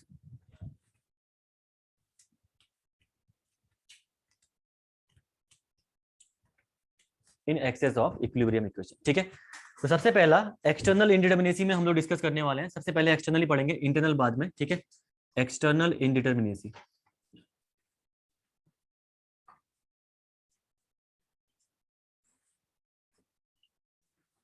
पहला हम discuss करने वाले हैं एक्सटर्नल इंडिटरमिनेसी के बारे में, ठीक है। अगर हम बात करें एक्सटर्नल इंडिटरमिनेसी की, तो इसका बेसिक सा फॉर्मूला आपका एक आता है, ठीक है, that is R minus S. कोई कुछ भी यूज करो, मैं कभी कभी नोटेशन कुछ भी यूज कर लेता हूँ, ठीक है, आर माइनस आर या कुछ भी कर लेता हूँ, लेकिन आर माइनस एस एक बेसिक कहीं पे कर दिया, बता देना मुझे कि गलती कर सर आपने ये यूज कर लिया। तो एक्सटर्नल इंडिटरमिनेसी का फॉर्मूला आपका बेसिक सा आर माइनस एस, ठीक है, where R equal to what, number of unknown reactions, number of unknown reactions, number of unknown reaction, ठीक है। और अगर मैं बात करूं S की, तो S यहाँ पे आपका number of equilibrium equations available, ठीक है। S यहाँ पे आपका number of equilibrium equation available, ठीक है। और ये चीज आप फॉर्मूले में अब जो बेसिक लिखा रखा है वही चीज हमने यहाँ पे करी, ठीक है। तो एक्सटर्नल इंडिटरमिनेसी आपकी होगी R minus S, where R is the number of unknown reactions and S is the number of equilibrium equation available. अगर मैं बात करूं इनकी इक्वेशन अवेलेबल की, तो 2D के केस में, 2D के केस में ये कितनी होती है आपकी, और 3D के केस में कितनी होती है आपकी, ये 6, ठीक है। तो ये चीज आपको ध्यान रखनी है कि इक्वेशन जो इक्विलिब्रियम इक्वेशन अवेलेबल है आपकी 2D में 3 है, 3D में आपकी 6 है, ठीक है। तो यहाँ पे 2D और 3D अलग से डिस्कस करने की रिक्वायरमेंट नहीं पड़ती इस केस में, क्योंकि इजीली आप समझ जाओगे, रिएक्शंस आपको काउंट करनी है ओनली, ठीक है। ये हो गया आपका पहला केस, ठीक है, एक्सटर्नल इंडिटरमिनेसी का, जिसमें हम लोग केस 1 पढ़ते हैं, ठीक है। केस 1 इसमें हम डिस्कस करते हैं, इसको हटाता हूं मैं, that is the fixed beam with general loading, इसको हटा दूं, ठीक है। अब देखिए इतना कॉन्सेप्ट पढ़ने के बाद अब हम मेन टॉपिक में आए, और कोलेप्स लोड में आपको उसको डायरेक्टली यूज करना पड़ा। तो अगर वहां पे किसी को प्रॉब्लम थोड़ी सी आई होंगी इसमें, तो आप एक बार यहाँ से मैच करके आप अब दिक्कत नहीं आएंगी वहां पे, ठीक है ना, अब समझ जाओगे आप लोग प्रॉपर्ली। हो गया ये, ठीक है। मैं इसको रिमूव कर रहा हूँ और पहला केस हम लोग डिस्कस कर रहे हैं अब, ठीक है। एक केस में आपको बता देता हूँ मैं सारे कॉन्सेप्ट, उसके अलावा इतना सिंपल क्वेश्चन तो क्या ही पूछेगा वो आपसे, फिर बाकी आगे आने वाले से पूछता है, ठीक है। पहला आपका केस है, केस 1 में हम डिस्कस करने वाले हैं बीम के लिए, ठीक है, बीम। अब देखिए एक्सटर्नल इंडिटरमिनेसी की अगर मैं बात करूं ना, तो ये आपका बीम फ्रेम ट्रसेस मतलब नहीं पड़ता, आपका फर्क नहीं पड़ता उससे, क्योंकि सपोर्ट रिएक्शंस पे डिपेंड करता है। तो सपोर्ट रिएक्शंस जो आपकी होंगी वो माइनस आप इक्विलिब्रियम कंडीशन कर दीजिए तो काम बन जाएगा आपका, ठीक है, आपको कहीं डिपेंड नहीं करता। और ट्रसेस और फ्रेम में तो आपको और भी दिक्कत नहीं आती, क्योंकि उसमें हॉरिजॉन्टल और वर्टिकल दोनों मेंबर है, तो आपको वहां पे मतलब इक्विलिब्रियम इक्वेशन कोई घटा नहीं है, बढ़ा नहीं है, कोई मतलब नहीं है आपको वहां पे, ठीक है। तो वहां पे तो और भी इजी है ये चीजें, तो सेम है, मतलब इंटरनल में थोड़ा बहुत फॉर्मूले आपको ध्यान रखनी है। अब इंटरनल में मैं बता दूंगा आपको पर्टिकुलरली इंटरनल कैसे निकालते हैं, उसके बाद एक साथ हम दोनों को कैसे निकाल सकते हैं ये भी समझ जाएंगे हम लोग प्रॉपर्ली, ठीक है। तो पहला हो गया आपका केस 1, ये बीम के लिए, मैं बीम के लिए केस ले रहा हूँ, fix beam with general loading. कोई ये फिक्स बीम है, ठीक है, इस फिक्स बीम को मैं ले रहा हूँ जनरल लोडिंग के साथ। अगर जनरल लोडिंग की मैं बात करूं तो इंक्लाइंड में कोई आपने लोड लगा रखा है पी, इन सिमिलर वे इंक्लाइंड में कोई लोड लगा रखा है आपने यहाँ पे पी, ठीक है। तो अभी पढ़ा आपने कॉन्सेप्ट नंबर 1 जो आपने पढ़ा था वहां पे, कि जहां पे भी आपकी लोडिंग इंक्लाइंड होगी तो इंक्लाइंड लोडिंग में आपकी तीन की तीन रिएक्शंस आएंगी, ठीक है। अब पॉसिबल रिएक्शंस भी यहाँ पे तीन ही है, आपको पता है फिक्स सपोर्ट में तीन रिएक्शन पॉसिबल है, वाई एक्स एंड मोमेंट, ठीक है, क्योंकि जनरल लोडिंग है। दूसरा आपने देख लिया कि लोडिंग जनरल है, तो आपका क्या आ गया, एक ये आ गया रिएक्शन, एक ये रिएक्शन आ गई, और एक ये रिएक्शन आ गई आपकी मोमेंट, ठीक है। मैं इसको करूं अगर नाम ले दूं उसको, तो एच ए हो गया, ये हो गया आपका वी ए, और ये हो जाएगा आपका एम ए, ठीक है, ए पॉइंट पे। इन सिमिलर वे यहाँ पे भी अगर मैं बात करूं तो रिएक्शन आपकी ये आ गई वी बी, ठीक है। इन सिमिलर वे ये रिएक्शन आपकी आ गई एच बी, और एक मोमेंट भी यहाँ पे डेवलप होगा दैट इज एम बी। तो ये हो गया आपका, देखिए नंबर ऑफ रिएक्शंस आपकी हो गई 6 रिएक्शन, ठीक है। तो R equal to number of unknown reactions equal to number of unknown reactions equal to 6 reactions, that is VA, VB, HA, HB, MA and MB। ये रिएक्शंस आगे होगी नंबर ऑफ अननोन रिएक्शंस। उसके बाद अगर मैं बात करूं इक्विलिब्रियम कंडीशंस की, तो इक्विलिब्रियम कंडीशंस आपकी कितनी हो जाएंगी, आपकी इक्विलिब्रियम कंडीशंस आपकी हो जाएंगी यहाँ पे हाउ मच, तीन conditions, that is summation of x equal to 0, summation of y equal to 0 and summation of moment equal to 0। तो बेसिक सा फॉर्मूला अगर मैं आपसे बोलूं तो निकाल के बताइए डीएसई का, तो डीएसई इक्वल टू हो जाएगा आपका, हाँ, R minus S that is 6 - 3, तो 3 डिग्री। तो कभी अगर आपसे बोले एग्जाम में कभी स्टेटमेंट में कि fixed beam with general loading, ठीक है, fixed beam with general loading is of 3 degree indeterminacy, ठीक है, इसका मतलब वो सही है, ठीक है ना। तो ये चीज आपकी ऐसे निकलने वाली है, एक केसेस मैंने यहाँ पे डिटेल में डिस्कस कर दिया, उसके बाद हम लोग आगे भी पढ़ते हैं। इसके बाद सेकंड केस जो आपका इसका आएगा, that case will be the case 2 will be same fix beam है, इस फिक्स बीम में अब मैं जनरल लोडिंग की बजाय वर्टिकल लोडिंग कंसीडर कर रहा हूँ केस 2 में, ठीक है। केस 2 में मैं कर रहा हूँ यहाँ पे कंसीडर जनरल लोडिंग की बजाय मैं कंसीडर कर रहा हूँ वर्टिकल लोडिंग अब, ठीक है।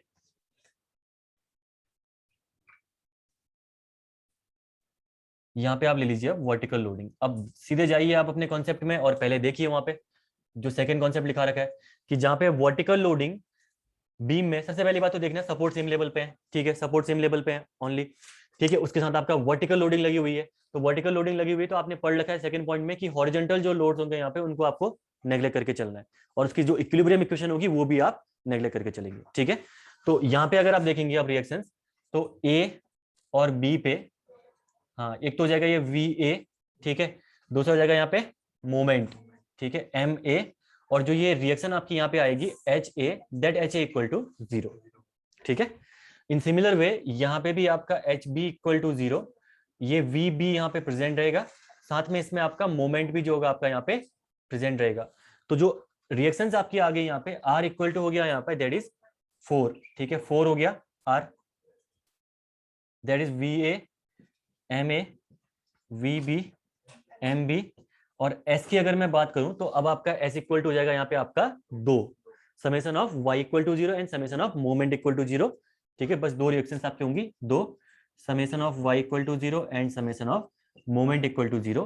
तो जब आप यहाँ पे डीएससी निकालेंगे अब इसकी, ठीक है, देखो एक चीज क्या होती है, चलो छोड़ो डीएससी लिख रहा हूं मैं, 4 - 2 आपकी होगी 2, ठीक है। तो 2 डिग्री से आपका कोई भी fixed beam width vertical loading, fixed beam width vertical loading is of 2 degree indeterminacy, ठीक है। तो इजी है बहुत ही, इसमें कुछ प्रॉब्लम ही नहीं है, इसमें नहीं आनी चीज में, ठीक है। अगला आपका आता है थर्ड केस भी डिस्कस करते हैं।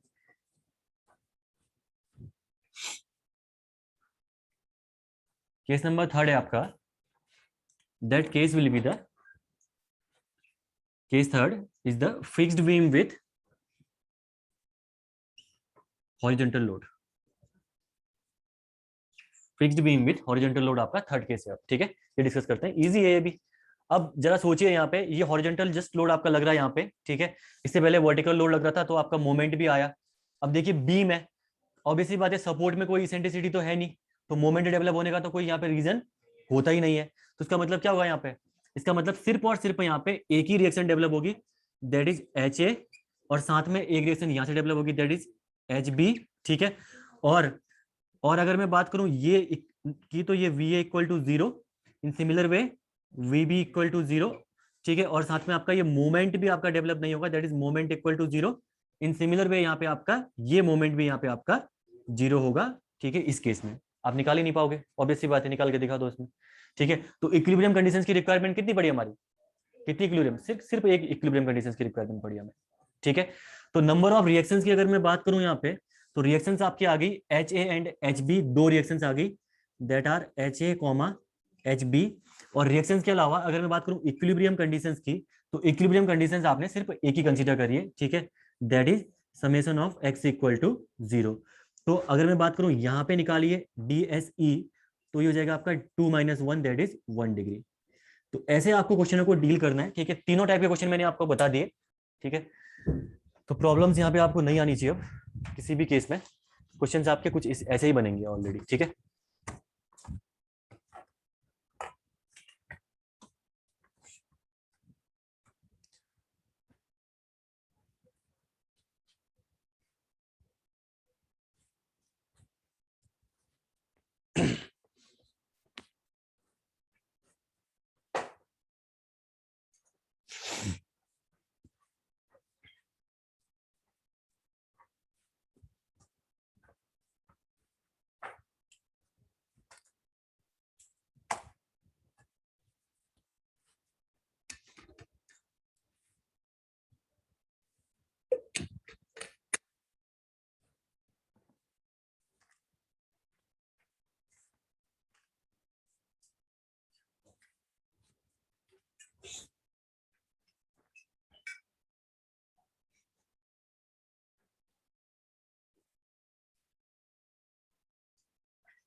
ठीक है, तो फिक्स बीम के केस में एक चीज आपने पढ़ा यहाँ पे, देखो कहीं पे भी summation of moment equal to 0 नहीं है, कहीं पे भी summation of FX equal to 0, summation of FY equal to 0 नहीं है। आपको करवाना है ये चीज, आप सोचना थोड़ा, ये चीजें आपको यहाँ पे स्ट्रक्चर में डेवलप करवानी है। ठीक है, ये कंडीशन जो आपकी है स्ट्रक्चर में आपको डेवलप करानी है, तीन की तीन। अब ये कंडीशन आपकी तो एक ही बन गई, तो यहाँ पे आपको जो summation of x equal to 0 है ये अवेलेबल नहीं है। ये आपको यहाँ पे अगर स्ट्रक्चर को स्टेबल रखना है तो आपको क्या करना है, इसको ठीक है प्रोड्यूस करना है। समेशन ऑफ FX यानी जितने भी आपके स्ट्रक्चर में x डायरेक्शन में फोर्सेस होंगे उनका समेशन आपका 0 होना चाहिए, तभी स्ट्रक्चर आपका क्या है, स्टेबल है। ठीक है, ये तो हो गया आपका बीम का केस। सेकेंड केस अगर ट्रस का देखोगे, केस ट्रस, केस 2, केस 4 हो गया ना, ये ट्रस डाल दो ना सेकेंड सीधे। ठीक है ना, ट्रस में आपका देखोगे तो ट्रस में देखिए है कुछ नहीं, अब ये जस्ट एक्सटर्नल सपोर्ट रिएक्शन को की डील करना है, करवा देता हूं मैं यहाँ पे। देखिए ये ट्रस है, ठीक है, यहाँ पे आपकी ये हिंज सपोर्ट आपने अप्लाई कर रखा है, that is the roller support in the truss. Again आपने एक रोलर सपोर्ट यहाँ पे कंसीडर कर रखा है, बस यहाँ पे आपको कोई कुछ चीज नहीं, अब ये बीम के जितना आपको यहाँ सोचने की रिक्वायरमेंट नहीं है, बस आपको देखना क्या है, सिंपल सी बात है, R और S निकालना है बस। ठीक है, क्योंकि हॉरिजॉन्टल थर्ड केस पढ़ा ना आपने, हॉरिजॉन्टल और वर्टिकल मेंबर जहां पे भी हमारे आए वहां पे हमें तीनों चीजें, summation of moment equal to 0, summation of x equal to 0 और summation of y equal to 0 consider करना ही पड़ेगा। ठीक है, एक दो कॉन्सेप्ट है यहाँ पे, थोड़े से अच्छे कॉन्सेप्ट हैं, काफी अच्छे कॉन्सेप्ट हैं। ठीक है, बहुत टाइम लगता है ढूंढने में इनको, मैं बताता हूँ एक दो कॉन्सेप्ट अभी। इंटरनल और एक्सटर्नल में थोड़ा कंफ्यूजन होता है बच्चों को। ठीक है, यहाँ पे देखना होता क्या है, कुछ कॉन्सेप्ट में यहाँ समझाता हूँ। देखिए पहले तो मैं रिएक्शन लिख देता हूँ यहाँ पे, समय ये हो गया आपका, ये हो गया। ठीक है, रिएक्शन आपकी ये हो गई और ये हो गई। ठीक है, तो अगर मैं आपसे बोलूँ यहाँ पे DSE निकाल के बताइए, तो DSE इक्वल टू यहाँ पे R minus S, that is 4 - 3 1 degree. ठीक है, तो ये हो गया आपका ट्रसेस के केस में, आपका कोई दिक्कत नहीं है इनमें। ठीक है, यहाँ पे क्या है, देखो summation of moment equal to 0, ध्यान रखना ट्रस आपका क्या होता है, पिन जॉइंटेड ना, pin jointed structure is called the truss. Pin की प्रॉपर्टी क्या है, तो summation of moment equal to 0 trusses में ऑलरेडी अवेलेबल होता है। ठीक है, उसको आपको अलग से क्या करने की जरूरत नहीं है, अलग से यूज करने की जरूरत नहीं है। ठीक है, अब ध्यान ये रखना, अब मैंने आपसे बोला थोड़ी देर पहले कि यहाँ पे हम वो चीजें लेंगे जो हम करवाएंगे। ठीक है, summation of F X equal to 0, summation of F Y equal to 0 और summation of moment equal to 0, इस स्ट्रक्चर में आपको खुद डेवलप करवाना है ना, तब जाके स्ट्रक्चर स्टेबल है। लेकिन वहां पे तो summation of moment equal to 0 पहले से ही अवेलेबल है नहीं है? हर पॉइंट में देखो आप, यहाँ पे पिन लगा हुआ है, अगर यहाँ पे देखो, यहाँ पे भी summation of moment equal to 0 है, यहाँ पे भी summation of moment equal to 0 है, यहाँ पे भी summation of moment equal to 0 है, यहाँ पे भी summation of moment equal to 0 है, यहाँ पे भी मोमेंट इक्वल टू 0, यहाँ पे मोमेंट इक्वल टू 0।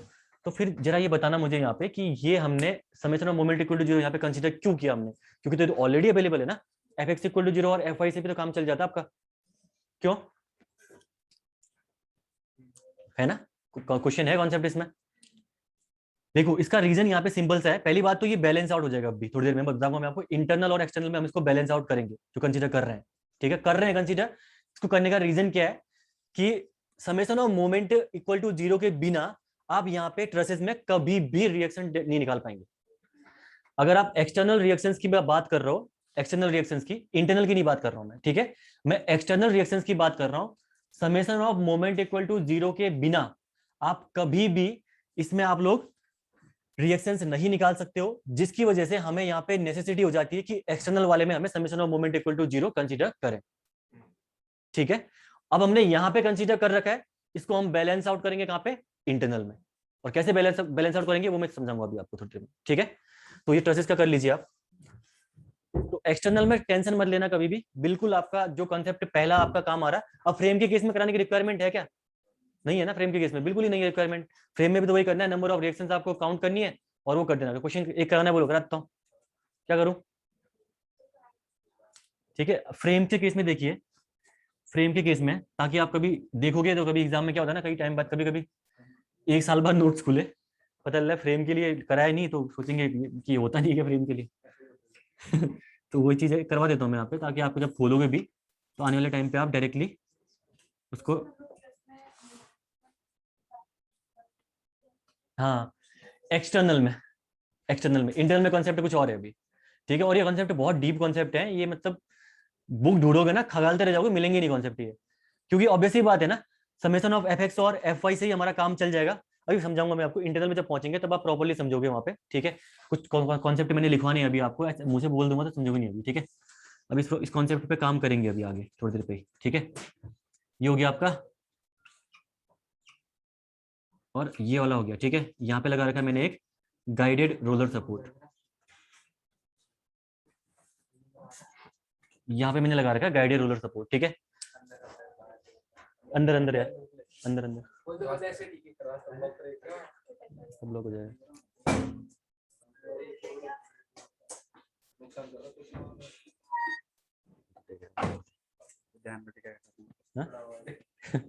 कोई नहीं, अब हो गया। मतलब इनिशियल में थोड़ा सा ना 10-15 मिनट 20 मिनट में थोड़ा सा लगता है, ऐसा गुजरेंगे ना, नजर जाती है यहाँ पे, तो फिर कुछ बोल दिया मुंह से कुछ और ही बदल है, तो पता नहीं चलता इनिशियल में।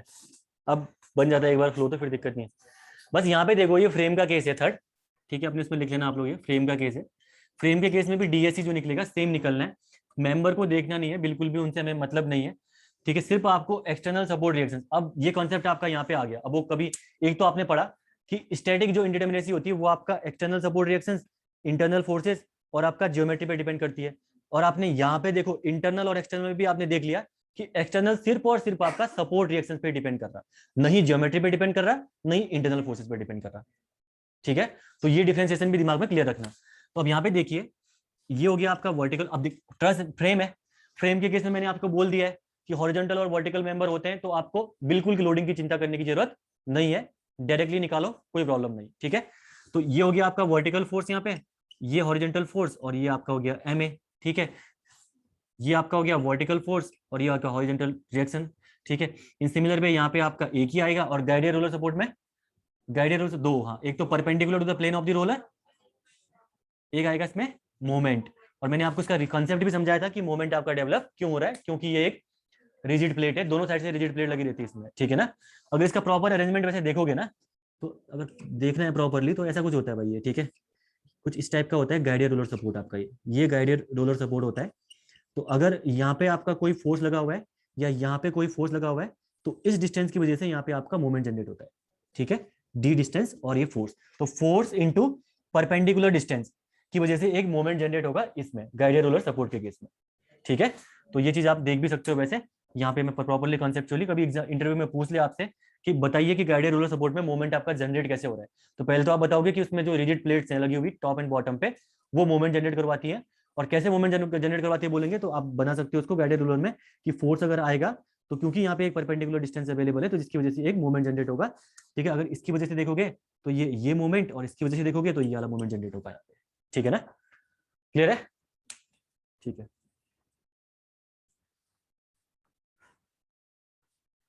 कर लिया ये, तो डीएससी यहाँ पे निकाल लो, DSC equal to R minus S, R कितनी है 3 2 5 7 8,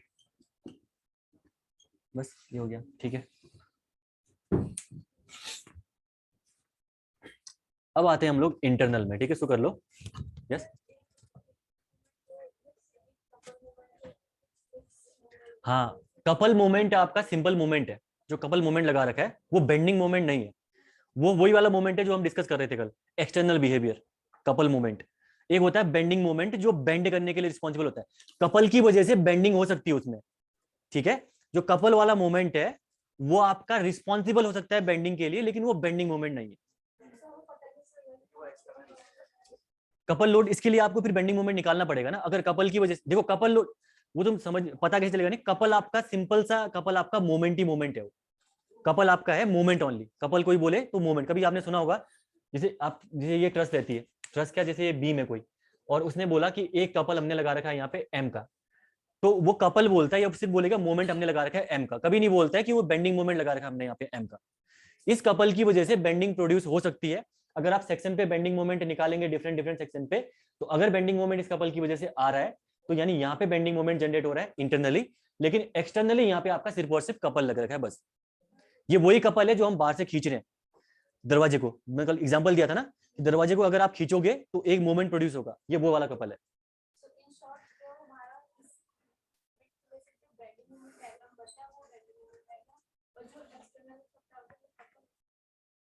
जो एक्सटर्नली आपका कपल हो रखा है, आप समझ, आप क्या क्या कहना चाह रहे हो, मतलब क्वेश्चन प्रॉपर्ली क्या है।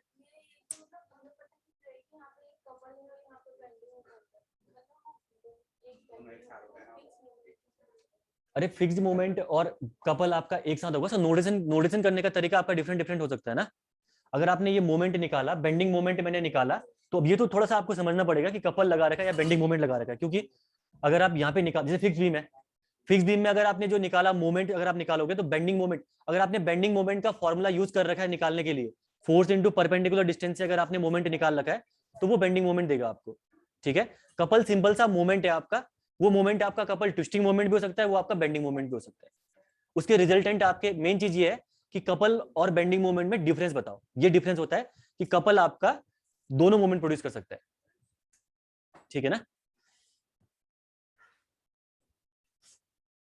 इसके बाद अब हेडिंग डालना इंटरनल इनडिटर्मिनेसी, हेडिंग डालना इंटरनल इनडिटर्मिनेसी। अब देखिए जो इंटरनल इनडिटर्मिनेसी है, ये इंटरनल इनडिटर्मिनेसी आपकी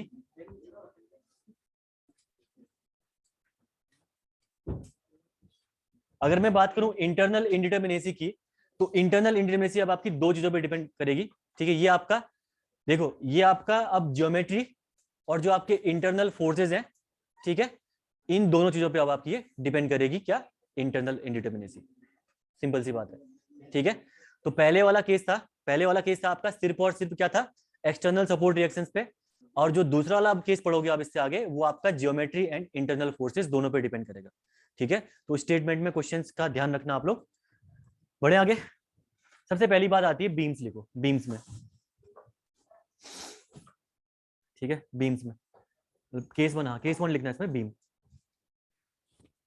हाँ case one beam, case one beam, ठीक है। यहाँ पे एक कॉन्सेप्ट है, ध्यान रखना, मैंने अभी वो बताने वाला था, मैंने बताया नहीं, मैंने डीएससी डीएससी कर रखा है सारी जगह पे, लेकिन वो डीएसई ही यहाँ पे डीएस है, ठीक है। इसका मतलब क्या है, डीएसई ही डीएसएम का मतलब क्या है, गंगाधरी शक्तिमान है का इसका मतलब क्या होता है, इसका मतलब है हाँ डीएसआई आपका रिक्वायरमेंट पड़ती ही नहीं, जीरो नहीं बोलोगे, रिक्वायरमेंट पड़ती ही नहीं है डीएसआई को निकालने की बीम के केस में। ठीक है, डीएसआई जीरो होने का मतलब तो क्या हो गया कि आपका इंटरनल फोर्सेस सारे जीरो हैं, नहीं है ऐसा। हमें डीएसआई की रिक्वायरमेंट बीम में पड़ती ही नहीं है। क्यों?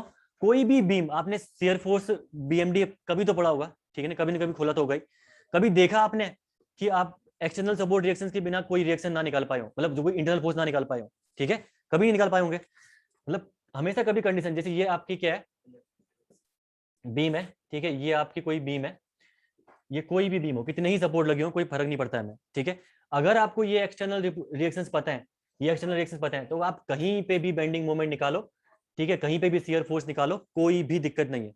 और इंटरनल जो इंडिटरमिनेसी है किससे डील करती है? इंटरनल फोर्सेस से only, axial force, shear force and bending moment. जब एक्सटर्नल से ही काम चल गया तो इंटरनल की रिक्वायरमेंट ही क्या है यहाँ पे, ठीक है। तो बीम के केस में इंटरनल इंडिटरमिनेसी की रिक्वायरमेंट हमें नहीं पड़ती, ठीक है। लिखिए इसके अंदर, बीम के अंदर there is no internal indeterminacy. अगर एग्जाम में जीरो आ गया इंटरनल इंडिटरमिनेसी तो कर देना वहां पे डीएसआई इक्वल टू जीरो। मैं बोल रहा हूँ फोर्सेस जीरो नहीं होंगे, इंटरनल, यानी अगर इसका मतलब क्या है, डीएसआई जीरो मतलब है कि उसकी डिग्री जीरो है, इसका मतलब ये नहीं है कि axial force, shear force, bending moment present ही नहीं है। तो क्वेश्चन देखना वहां पे किस हिसाब से पूछ रहे हो, ठीक है। अगर वो बोलेगा कि DSI for the beam then that is zero, ठीक है। तो लिखिए इसमें there is no internal indeterminacy for beams, there is no internal indeterminacy for beams because if we know the support reactions, if we know the support reactions, if we know the support reactions, we can find axial force, we can find axial force, comma shear force, comma shear force, comma bending moment, comma bending moment at any section in the beam, at any section in the beam, ठीक है। इनको अच्छे से पढ़ो पूरी unit को, एक question गलत नहीं जाएगा। आप करके आना एग्जाम में, कोई एग्जाम जाओ, गेट में जाना, ईएससी में जाना, कभी क्वेश्चन गलत करके नहीं आओगे। अगर ढंग से कॉन्सेप्ट, अगर जो मैं पढ़ा रहा हूँ ये सारे कॉन्सेप्ट रिटेन कर लिए तो कुछ भी क्वेश्चन गलत नहीं आएगा, भले स्टेटमेंट से आए क्वेश्चन आपका। और इसके एक चीज गारंटी, और इस यूनिट की गारंटी भी रहती है कि आप प्रीवियस ईयर खोल लो, प्रीवियस ईयर ना मुंह पे सॉल्व कर जाओगे पूरे के पूरे क्वेश्चन। ऐसे मैं तरीके बता दूंगा, सिंपल से तरीके कि आप पूरे कर जाओगे। मैं फॉर्मूले वाइज भी समझा दूंगा आपको, चाहोगे तो फॉर्मूले वाइज पूरा इक्वेशन डिराइव करके भी बता दूंगा कैसे आप चीजें निकल के आ रही हैं। साथ में आपका मैं डायरेक्टली बता दूंगा कैसे निकल के आना है। जब फ्रेम के केस में प्रॉब्लम आती है इनको, कई लोगों को फ्रेम के केस में क्या होता है, इक्वेशंस याद नहीं होती है, कैसे 3m माइनस आर माइनस ये जरूरत ही नहीं है, कुछ जरूरत ही नहीं है याद करने की, बस आपको क्लोज कट करना सीखना है, काटते कैसे हैं बस हो गया वहां पे, ठीक है। काटते कैसे हैं बस ये सीखना है, बस हो गया। हाँ क्या बोल रहा, एसी वाला को काटते कैसे, बेटा वो काट जाएंगे ना तुम्हारा तो पता लगेगा। हाँ एसी वाले तो ना भी काटे हैं, ईएससी वाले बेचारे तो कम ही काटते हैं भाई, गेट में आ गए ना, गेट वाले काटते हैं ज्यादा, ठीक है ना। वहां पे ऐसा सपोर्ट रिएक्शन दे देंगे आपको, ऐसी कंडीशन दे देंगे कि बोलेंगे, सोचेंगे यार हाँ कटेगा, वो कटेगा ही नहीं, मतलब कहाँ से लग गया। लेकिन ना मेन चीज क्या होती है पता है, मेन चीज क्या होती है, कंसेप्ट आपके क्लियर हो। अब मैं एक क्वेश्चन कराऊंगा आपको, ठीक है, मैं आपको हिंज में एक ही रिएक्शन निकाल के भी दिखाऊंगा। हिंज में दो रिएक्शन होती है ना, जब हम सॉल्व करेंगे क्वेश्चन तो मैं बताऊंगा आपको कि हिंज में सिर्फ एक ही रिएक्शन होता है, ठीक है। अभी वो क्वेश्चन मैं आज ही आने वाले टाइम पे करा दूंगा, मतलब कुछ टाइम बाद, ठीक है, अभी करा दूंगा थोड़ी देर में इस क्वेश्चन को। वहां पे आप देखोगे कि हिंज में दूसरा रिएक्शन डेवलप होगा ही नहीं, वैसी कंडीशन आपको दे देंगे वहां पे, ठीक है। तो ये रहता है कि कॉन्सेप्ट अपने रखने क्लियर। अब देखो वो कॉन्सेप्ट आपका डेवलप यहाँ से नहीं होगा, वो कॉन्सेप्ट आपका किसी और यूनिट से डेवलप होता है। अगर वो यूनिट क्लियर नहीं है तो यहाँ भी नहीं बनेगा केबल वाली यूनिट, ठीक है। केबल वाली यूनिट, ठीक है, अभी देखते हैं अभी। इसके बाद लिखना आप लोग, नेक्स्ट लिखना, बीम्स का हो गया, अब ट्रसेस का आगे।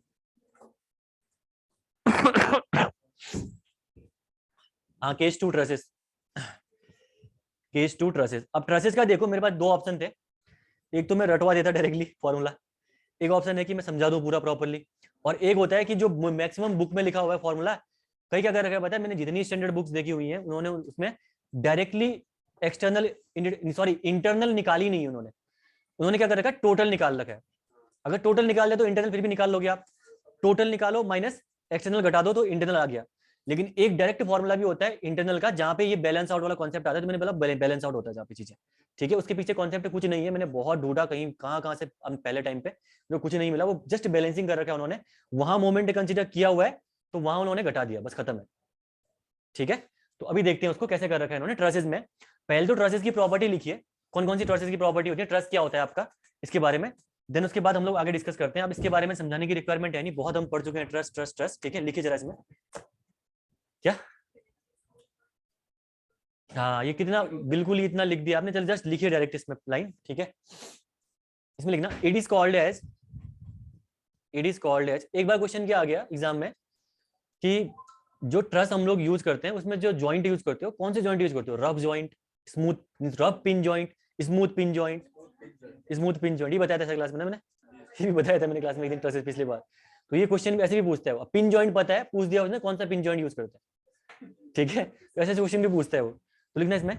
अभी ट्रसेस का तो हमें प्रॉपर फोर्सेस निकालने सीखना है, तो वहां कंसेप्ट आप सीखोगे पूरे, जस्ट लिखिए इसमें। It is called as pin jointed frame, it is called as pin jointed frame, pin jointed frame, इसका मतलब समझे, है ना। अगर फ्रेम में सारे के सारे पिन लगा दें, इसका मतलब वो ट्रस बन गया। तो इसका मतलब ये नहीं है कि ट्रस आपका सिर्फ ट्राइंगल से बनेगा, एलिमेंट एलिमेंट आपके कैसे भी हो सकते हैं उसमें, ठीक है। बस आपका कॉन्सेप्ट ध्यान रखना है, पिन जॉइंटेड, सारे पिन, अगर एक भी रिजिट छोड़ा है इसका मतलब फ्रेम है वो, ठीक है। तो it is called as pin jointed frame, then लिखिए comma,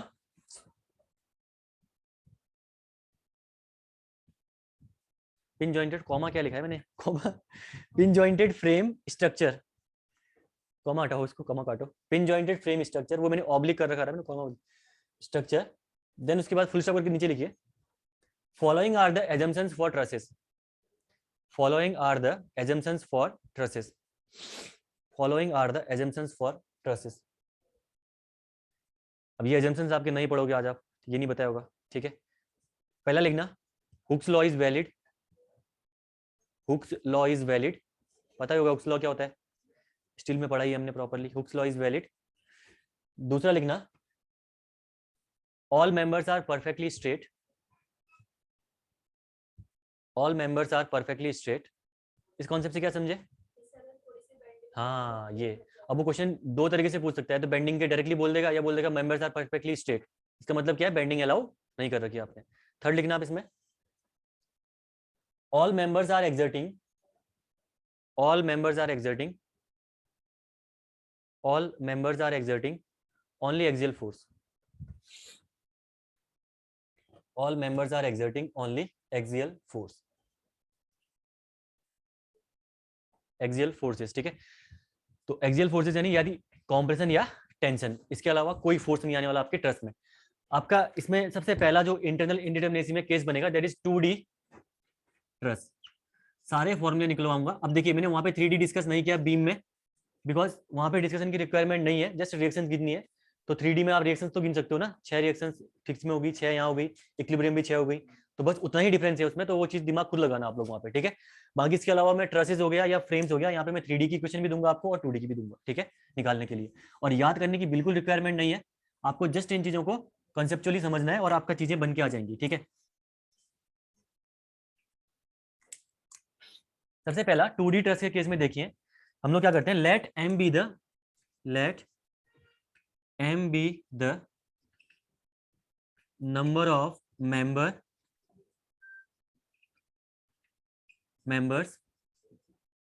in the trust, trust में आपके m number of members available हैं।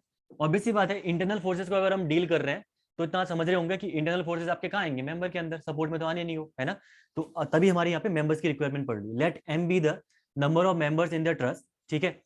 सो अगर मैं फोर्सेस बोलूं आपसे, कितने फोर्सेस होंगे इन मेंबर्स में, ट्रस्ट के अंदर किसी, number of internal forces in the trust कितने होंगे आपके, hence, hence very good, hence number of forces in the trust, number of forces in the trust equal to number of members into 1, only axial force तो present है, ठीक है। तो इसका मतलब समझे क्या, कि जितने मेंबर होंगे आपके उतने ही आपके एक्सियल फोर्सेस भी रहेंगे, निकालने पड़ेंगे आपको, उतनी रिक्वायरमेंट है आपको, ठीक है। Let hence number of forces in the truss is m into 1, that is m, ठीक है, अब देखिए equilibrium equations available at each joint. ठीक है, नेक्स्ट है आपका equilibrium equations available at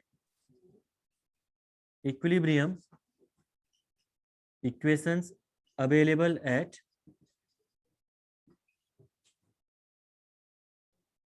each joint. हर जॉइंट में इक्विलिब्रियम इक्वेशंस कितनी अवेलेबल है? Summation of F X equal to 0 and summation of F Y equal to 0, दो इक्वेशंस। क्यों? क्योंकि summation of moment equal to 0 already available है, उसको आपको एक्स्ट्रा करने की रिक्वायरमेंट है ही नहीं। दूसरा कॉन्सेप्ट आप ये भी समझ सकते हो, क्योंकि इन ट्रस्ट में आपका बेंडिंग मोमेंट 0 होता है, तो summation of moment equal to 0 हम यहाँ पे नेग्लेक्ट करके चल रहे हैं। सीधी सी बात है, खत्म। ठीक है, तो equilibrium equations available at each joint. तो देखिए कभी भी ट्रस्ट ये होता है ट्रस्ट का एलिमेंट। ठीक है, तो इस ट्रस्ट के एलिमेंट में आपका सिर्फ दो ही रिक्वायरमेंट पड़ेगी, एक ये और ए, यानी एफ वाई इक्वल टू 0 और एफ एक्स इक्वल टू 0 कर दिया अगर आपने, तो इसके अलावा summation of moment equal to 0 तो ऑलरेडी अवेलेबल है, उसको आपको अलग से यहाँ पे करवाने की रिक्वायरमेंट है ही नहीं। ठीक है, एक्सटर्नल के केस में हमने इसलिए लिया क्योंकि वो नेसेसिटी है, उसके बिना नहीं निकलेगा। यहाँ पे उसका यूज ना भी करो तब भी इंटरनल फोर्सेज निकाल सकते हो। ट्रस्ट आपका एक इंक्लाइन मेंबर है, ये इंक्लाइन मेंबर आपका अगर आप रिजोल्व करो, दो ये इन फोर्सेज की हेल्प से रिजोल्व करो तब भी आपका निकल जाएगा। एफ एक्स इक्वल टू 0 करो या एफ वाई इक्वल टू, यानी ये समझो आप कि इसके जो कंपोनेंट बन के आएंगे, दो ही कंपोनेंट बनेंगे, एक तो एफ वाई इक्वल टू 0 और एक एफ एक्स इक्वल टू 0। ठीक है, तो मोमेंट वहां पे नेसेसिटी है, सपोर्ट कंडीशन नहीं निकाल पाओगे। मतलब ध्यान ये रखना है कि एक्सटर्नल में हमें यहाँ पे घटाना बिल्कुल भी नहीं है। ठीक है, अब देखिए equilibrium equations available at each joint equal to, दो हो गए आपके, summation of F X equal to 0 and F Y equal to 0। ठीक है, मैं क्या कर रहा हूं, आउट ऑफ दिस, ठीक है, out of this three equilibrium equations, three equilibrium equations we already used in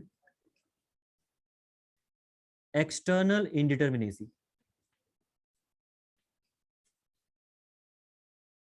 external indeterminacy यानी इसका मतलब क्या है कि हर एक इक्विलिब्रियम इक्वेशन हमें एक फोर्स के लिए रखनी है। पहली बात तो अगर जितने नंबर ऑफ फोर्सेस आपके किसी ट्रस्ट में है, उस ट्रस्ट में आपको एक इक्विलिब्रियम इक्वेशन आपको एक फोर्स के लिए रखनी ही रखनी है। ठीक है, ये चीज आपको ध्यान रखनी है, पहला concept.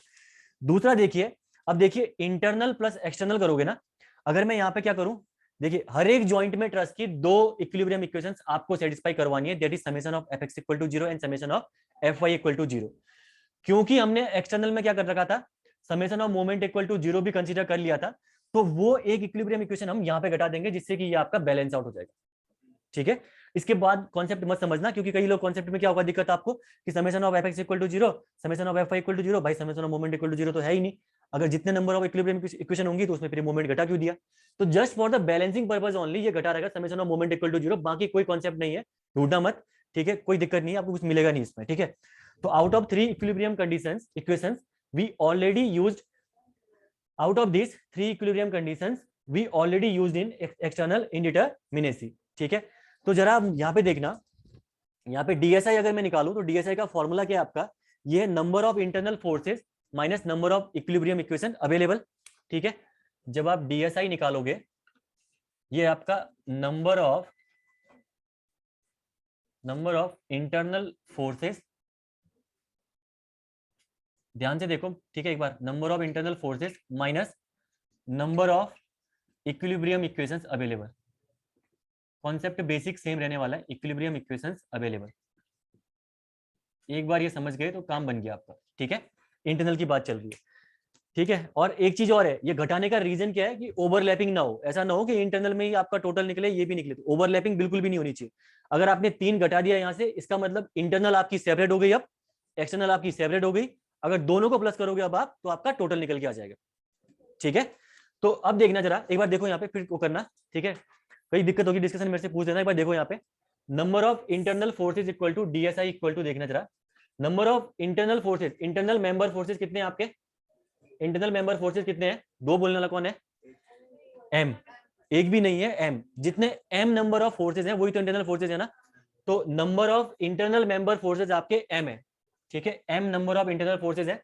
Minus number of equilibrium conditions available, ठीक है, एक जॉइंट पे दो हैं, ठीक है, एक जॉइंट पे आपकी दो है, ठीक है, दो एक जॉइंट पे हैं, तो नंबर ऑफ जॉइंट अगर जे है तो 2 इंटू जे हो जाएंगे, अगर नंबर ऑफ जॉइंट आपके 10 है तो 20, 5 है तो 10, ठीक है, तो एक जॉइंट पे दो, जे नंबर ऑफ जॉइंट्स पे आपके 2 इंटू जे, ठीक है, number of equilibrium equation available. इसमें से तीन कंडीशंस आपने यूज कहां कर ली, एक्सटर्नल इंडिटरमिनेसी में, तो जो DSI का फॉर्मूला आपका निकल के आ गया, that formula will be m minus 2j minus 3, जो कि आपका फॉर्मूला ये number of internal member forces minus number of equilibrium equations available, ठीक है। तो कॉन्सेप्ट यहां पे ये लगा के करना है आपको, तो ये हो गया आपका अननोन फोर्सेस, ये आपकी इंटरनल के लिए अवेलेबल इक्वेशंस हैं आपकी सिर्फ और सिर्फ 2j माइनस 3। अब बताओ कहां पे दिक्कत है यहाँ पे, तो मैं दोबारा आपको समझाऊं इसको किसी पॉइंट को। 3 वाला कॉन्सेप्ट क्या था, ठीक है, देखो है क्या, जैसे ट्रस्ट की मानते हैं, जैसे ट्रस्ट में आपने क्या क्या यूज किया, जब आपने एक्सटर्नल यूज किया ना, एक्सटर्नल में आपने summation of F X equal to 0, summation of F Y equal to 0, summation of moment equal to 0, ये आपने ट्रस्ट में यूज किया एक्सटर्नल को निकालते टाइम पे, ठीक है। अब इंटरनल में आपके पास क्या है, इंटरनल में आपके पास जैसे 5 जॉइंट है, आज 2 है, 2 मैं मान रहा हूँ 5 जॉइंट है जैसे आपके, तो 5 जॉइंट में आपकी 10 इक्विलिब्रियम इक्वेशंस हैं ये, ठीक है, लेकिन ये नहीं है यहाँ पे, ये कंसीडर कर रखा है आपने, लेकिन ये इंटरनल में तो है नहीं यहाँ पे, ठीक है। 2 आपने यूज कर दिए, इनको तो घटा दो यहाँ से, 2 यूज कर दी तो 2 यहाँ से घटा दो, कितनी बच गई आपकी अभी, 8 बच गई, यानी इंटरनल के लिए 8 बच गई, ठीक है। लेकिन क्योंकि वहां पे मोमेंट, एक्सटर्नल में मोमेंट हमें यूज करना ही करना है, तो वो आपने एक एक्स्ट्रा इक्विलिब्रियम कंडीशन वहां पे यूज कर रखी थी, तो हमें क्या करना पड़ेगा, इसको बैलेंस आउट करने के लिए इस मोमेंट को भी आपको यहाँ से घटाना पड़ेगा, ठीक है, जस्ट बैलेंसिंग पर्पज यहाँ से घटाना पड़ेगा। तो अब आपकी इक्विलिब्रियम कंडीशन कितनी अवेलेबल बच गई है आपकी, 7, और ये इक्विलिब्रियम कंडीशन क्या है, इन इक्विलिब्रियम कंडीशंस की हेल्प से आप क्या निकालेंगे, इंटरनल जो आपके मेंबर फोर्सेस हैं या इंटरनल इंडिटरमिनेसी है वो निकालोगे आप इन 7 इक्विलिब्रियम कंडीशंस के बेस पे ओनली, ठीक है। अगर इसमें ये फॉर्मूले में अगर ये है तो ये ध्यान रखना। इसके अलावा भी दूसरा कॉन्सेप्ट भी मेरे पास इसका, जिससे कि टोटल निकलता है, जो कि मैक्सिमम बुक में आपको ये बुक्स में नहीं मिलेगा, बहुत सी बुक्स में ढूंढोगे तो ये इंटरनल उन्होंने डिराइव कर ही नहीं रखा है, डायरेक्ट एक्सटर्नल निकाल रखा है, और वो बहुत ईजी है, और मैं अभी बता दूंगा थोड़ी देर में आपको निकलता कैसे वो बता देता हूँ, बाकी आपको डायरेक्टली हमारी तरफ से कैसे निकलेगा और कॉन्सेप्चुअली कैसे निकलेगा टोटल वाला वो बता दूंगा मैं आपको थोड़ी देर में, ठीक है, क्लियर है। हाँ, फ्रेम नहीं ट्रस्ट माइनस कर रहे हैं, हाँ देखो होना क्या है ना, मैं आपसे पहले बोला कि एक फोर्स है तो एक इक्विलिब्रियम कंडीशन लगेगी।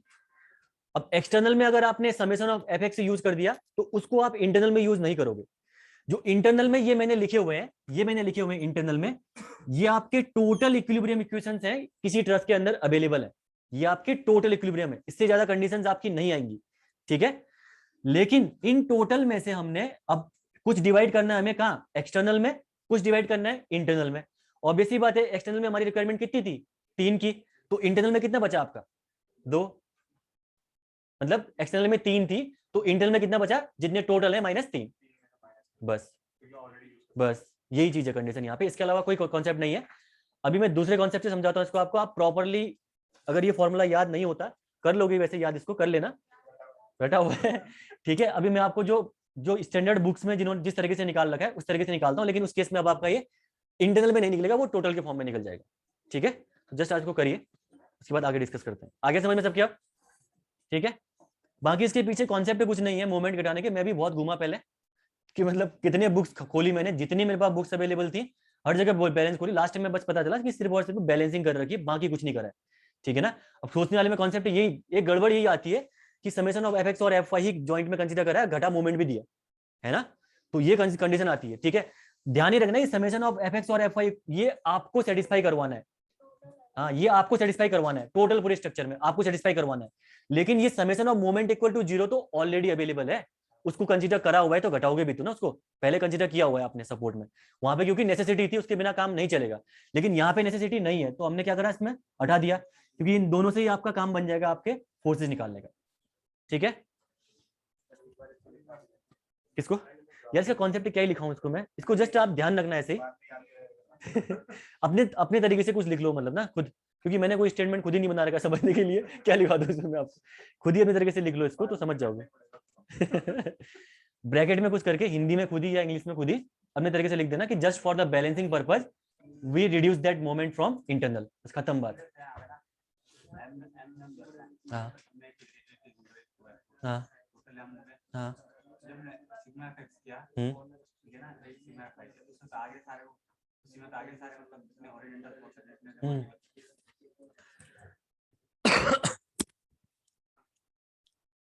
सिग्मा एफएक्स में हॉरिजॉन्टल और वर्टिकल की आएंगी या नहीं आएंगी उसकी रिक्वायर उसकी उससे मतलब नहीं है हमें यहाँ पे मतलब है रिक्वायरमेंट हमारी किस किस की पड़ेगी, ठीक है। ऐसा नहीं है कि ऑलवेज आप जो कह रहे हो वो कंडीशन सेटिस्फाई करेगी कि सिग्मा एफएक्स से ही आपका सारा काम बन जाएगा।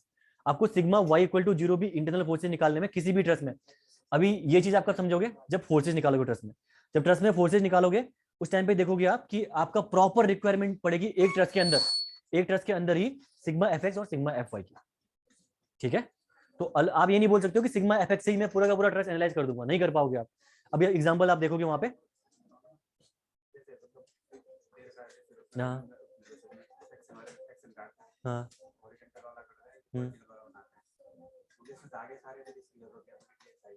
किसी कंडीशन इंटरनल इंडिटरमिनेसी निकालोगे तभी तो इंटरनल फोर्सेस पता कर पाओगे ना कितने अननोन है आपके इंटरनल।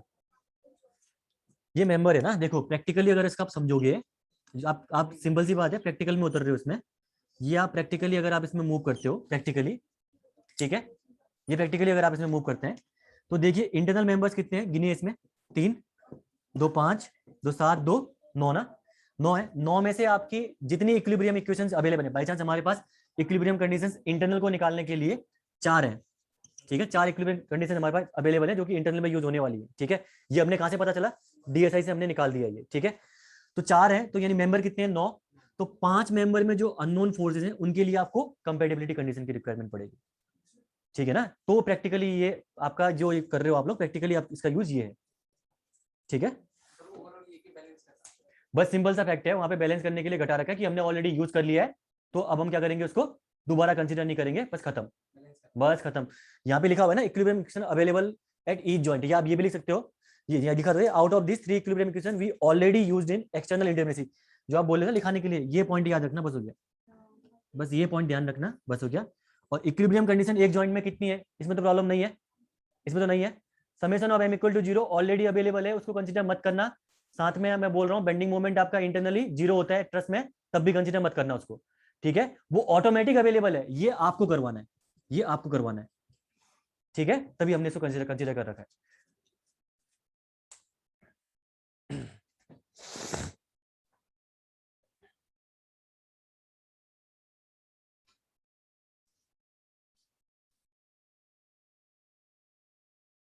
ठीक है ना, बाकी कोई दिक्कत नहीं, तरीके हमारे पास और है, कई तरीकों से निकाल सकते हैं। अभी देखो अभी तो मैं डायरेक्टली मुंह से निकाल दूंगा जस्ट इस फॉर्मूले के बेस पे, number of internal member forces minus number of equilibrium equation available. बस उसमें कॉन्सेप्ट एक ही ध्यान रखना कि जो हमारे पास अवेलेबल इक्विलिब्रियम कंडीशन है 2J, ठीक है, एक जॉइंट में 2 J जॉइंट्स पे 2J, बस ये कॉन्सेप्ट ध्यान रखना, इसके अलावा कोई प्रॉब्लम नहीं है, ठीक है, कोई दिक्कत ही नहीं है। ये फॉर्मूले में दिक्कत आएगी कभी तो टोटल निकाल देना उसको हर से, एक्सटर्नल से घटा देना, खत्म बात, इंटरनल में निकाल लोगे, ठीक है। तो प्रॉब्लम कहीं नहीं आने दूंगा, जस्ट आप लोग ये है कि कुछ कॉन्सेप्ट में अब यही है, कुछ कुछ चीजें तो उल्टी टेढ़ी रहती हैं इनमें, जो चीजें थोड़ी बहुत हमें सोचनी पड़ती हैं कहीं पे, बाकी तो ठीक है, कोई दिक्कत नहीं है। होता क्या है ना, देखो क्या होता है, मैंने इस चीज को खोल दिया पूरा, अगर मैं इस चीज को पूरा खोलता नहीं, मैं जस्ट आपको लिखा देता कि 3 इक्विलिब्रियम कंडीशन हमने ऑलरेडी यूज कर ली है, तो इतने दिमाग में आते भी नहीं, मैंने गेट में डायरेक्टली उनको बिना खोले पढ़ाया, किसी ने पूछा भी नहीं सर ये मोमेंट क्यों बैठाया आपने, तो मैंने खुद ही खोल दिया आपके सामने, तो थोड़ा बहुत आपको लगा कि अरे हाँ ये भी हो सकता था, फिर कॉन्सेप्ट क्वेश्चन को आ गया वहां पे, अदरवाइज वो डायरेक्टली उन्होंने कर लिया पूरा, उन्होंने किसी ने पूछा भी नहीं क्लास में सर ये क्यों बैठाया आपने क्या करा, ठीक है, क्लियर है। ये हो गया आपका 2D के लिए, ठीक है। अब जरा सोचिए 3D के लिए अगर हम निकालें यहाँ पे, ये 2D के लिए है, अब कॉन्सेप्ट सेम है 3D के लिए, ठीक है। 3D के लिए निकालेंगे अगर हम तो मोमेंट 0 है, ध्यान रखना, जरा मुझे बता पाओगे 3D टेस्ट के लिए कैसे निकलेगा ये,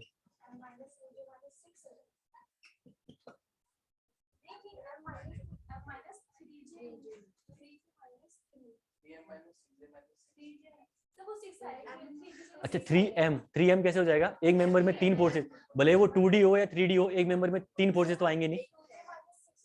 हाँ, ट्रस्ट की प्रॉपर्टी है आपकी कि एक्सियल फोर्स ही एक्सियल फोर्स आएगा। ट्रस्ट की प्रॉपर्टी क्या है?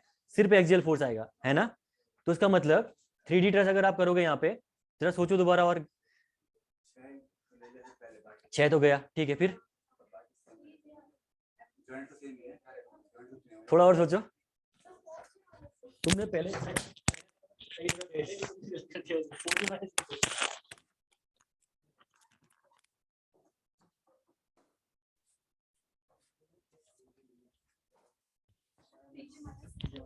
क्या? Very good. अब आप 3D ले रहे हो ना, 3D में आपके फोर्सेस कितने होंगे? 3 फोर्सेस कितने होंगे? Z होगा ना, summation of Fx equal to 0, summation of Fy equal to 0 और Fz इक्वल टू भी 0। 3D के केस में 3 इक्विलिब्रियम इक्वेशंस अवेलेबल रहेंगी अब एक जॉइंट पे 3D के केस में। तो फॉर्मूला क्या बन गया आपका? नंबर ऑफ अननोन्स आपके हो जाएंगे m नंबर ऑफ अननोन्स ही है, इसमें हो जाएगा आपका 2j की जगह 3j और -6। बस याद करने की कुछ ही रिक्वायरमेंट नहीं है, बस फॉर्मूले में कॉन्सेप्ट लगाओ अपने, बस ये हो गया आपका 3D के लिए, आपका 3D ट्रस्ट के लिए।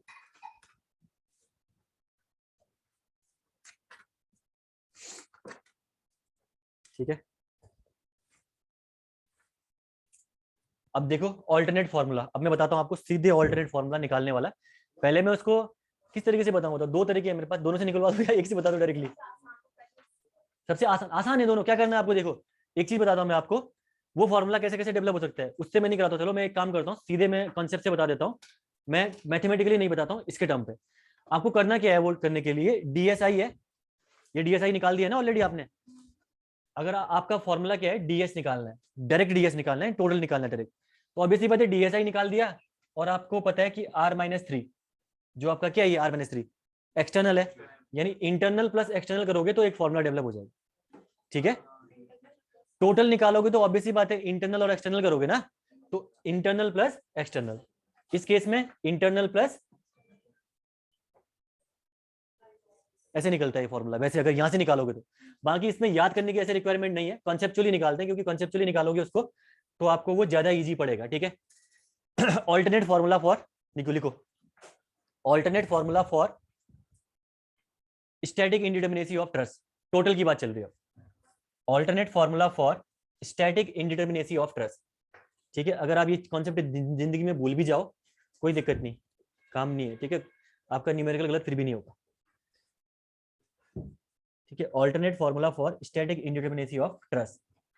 ठीक है, तो जब ऑल्टरनेट फॉर्मूला आप यहाँ पे लगाएंगे तो ऑल्टरनेट फॉर्मूला में देखिए सबसे पहला क्या है, एक ये ट्रस्ट है, मैं कोई ट्रस्ट ही कंसीडर करता हूँ समझाने के लिए। ठीक है, ये कोई आपने ट्रस्ट ले ली, ये लो ट्रस्ट ले ली हमने। यहाँ पे ये आपका हिंज है, ये आपका रोलर है, बहुत इजी है, कुछ नहीं है इसमें अब इसमें। ठीक है, ये आपकी रिएक्शंस हैं और ये आपके नंबर ऑफ मेंबर्स हैं। ठीक है, फॉर्मूला सेम है, ds का भी फॉर्मूला सेम है, dsi का भी फॉर्मूला सेम है। अब ds का क्या हो जाएगा यहाँ पे? नंबर ऑफ क्या होगा यहाँ पे? Number of unknown reactions minus, अब यहाँ पे आ जाएगा आपका इंटरनल मेंबर नहीं होगा, अभी टोटल निकालोगे अगर आप तो number of unknown reactions only. ठीक है, ds इक्वल टू हो जाएगा आपका यहाँ पे number of unknown, total unknown, है number of total unknown, unknown की unknown reactions minus equilibrium equations available. ठीक है, बेसिक फॉर्मूले में चेंजेस कभी नहीं आने, ये हो गया। अब डीएस निकालोगे आप टोटली तो number of total unknown reactions minus equilibrium equations available, आपका फॉर्मूला बन गया। ठीक है, अब जरा सोचो यहाँ पे, ध्यान से सोचो कि कितने नंबर ऑफ टोटल अननोन्स यहाँ पे अवेलेबल है। एक, अबे कौन तीन तीन बोलने वाला कौन है? अच्छे से सोचो एक बार, एम ही है बस। अननोन रिएक्शंस या अननोन फोर्सेस आप करो तो लो, अननोन रिएक्शन की जगह अननोन फोर्सेस कर दो। लो, रिएक्शंस में आप फिर कंफ्यूज जाओगे आप ना, पूरी बॉडी की, क्योंकि डीएस टोटल निकाल रहे हो अब आप यहाँ पे। टोटल बॉडी में कितने अननोन है? देखो, एक तो नंबर ऑफ मेंबर्स अननोन है, सारे के सारे मेंबर अननोन है, और साथ में जो रिएक्शंस है वो अननोन है। तो मैं नंबर ऑफ अननोन फोर्सेस को लिख सकता हूँ क्या? m प्लस r भाई।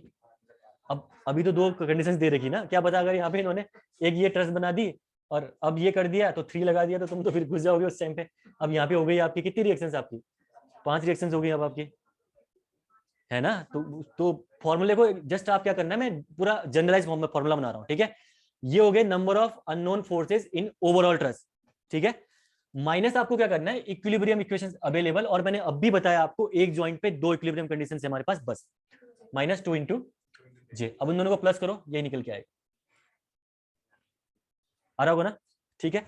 अगर 3D में निकालोगे अगेन आपका m प्लस आर तो सेम ही रहना है, जो ये आर है आपकी वो चेंज हो जाएंगी, ऑब्वियसली बात है, रिएक्शंस आपको पता ही है 3D में कैसे लेते हैं, m प्लस आर सेम ही रहना, माइनस यहाँ पे कितना हो जाएगा अब 3j, ठीक है। तो ये हो जाएगा 2D के केस में। इन सिमिलर वे अगर मैं बात करूं 3D के केस में, तो m plus are minus 3j। तो m प्लस आर यहाँ पे क्या है, टोटल अननोन है पूरे के पूरे ट्रस्ट में, और -2j इसकी क्या है, इक्विलिब्रियम इक्वेशन। बस ये इजी कॉन्सेप्ट है, ज्यादा इजी है बस। और यहाँ पे अगर आपको याद रखना है, वाला फॉर्मूला याद रखना है, तो r की जगह 3 कर देना यहाँ पे बस, ठीक है। r की जगह 3 कर देना तो वो फॉर्मूला इंटरनल निकल जाएगा, ठीक है। जस्ट रिप्लेस r/3 तो इंटरनल आपका आ गया यहाँ से, खत्म। तो आपको कॉन्सेप्ट फिर पीछे वाले ज्यादा ना दिक्कत ही, पता नहीं क्या क्या करते हैं वो लोग, ठीक है, वो करने की रिक्वायरमेंट है ही नहीं उसके बाद। दैट क्लियर सबको, अब यहां तक प्रॉब्लम है कभी? हाँ, डीएस टोटल निकाल रहे हैं, इंटरनल और एक्सटर्नल दोनों इंक्लूड है इसमें। अगर कभी आपसे बोले इंटरनल निकालिए और आप पहला वाला फॉर्मूला भूल जाओ, तो ये निकालो, एक्सटर्नल निकाल लो, घटा दो दोनों को, इंटरनल आ गया टोटल, ठीक है। तो वो आपका चेंजेस नहीं आएंगे उसमें कॉन्सेप्ट में।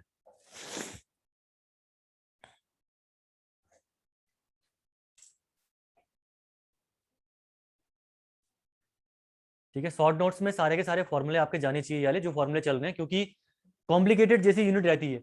वैसे तो मेरे को तो आज तक शॉर्ट नोट्स की रिक्वायरमेंट पड़ी नहीं इसकी स्ट्रक्चर की, खासकर इस यूनिट की, क्योंकि कॉन्सेप्ट दिमाग में अगर बैठे हैं तो शॉर्ट नोट्स की रिक्वायरमेंट पड़ती नहीं है, ना फॉर्मूले याद करने की रिक्वायरमेंट पड़ी मेरे को, ना कॉन्सेप्ट, ना मेरे को। और के मैंने सारे नोट्स मैंने बना रखे शॉर्ट नोट्स ऑलमोस्ट, इसके मैंने बनाए नहीं स्ट्रक्चर के, कभी जिंदगी में अपने टाइम पे अभी तक नहीं बना रखे मैंने, क्योंकि रिक्वायरमेंट ही नहीं पड़ती है। अगर जस्ट कॉन्सेप्ट क्लियर है आपके, आप निकाल ले जाओगे क्वेश्चन, भले ही आपने 4 महीने से रिविजन नहीं कर रखा है, बस कॉन्सेप्ट समझ रखा है, ये यूनिट आप बिना रिविजन कर ही निकाल सकते हो, ऐसी यूनिट है ये पूरी, और एक क्वेश्चन गलत नहीं होगा इसमें आपका, ठीक है। तो जस्ट कॉन्सेप्ट रिमेंबर करो, पूरी कॉन्सेप्चुअल यूनिट है, बहुत ही बेहतरीन सी यूनिट है, ठीक है। रटना कुछ नहीं है यहाँ पे, आपको बेसिक फॉर्मूला याद रखना, हर किसी का बस हो गया, ठीक है। क्लियर है सबको?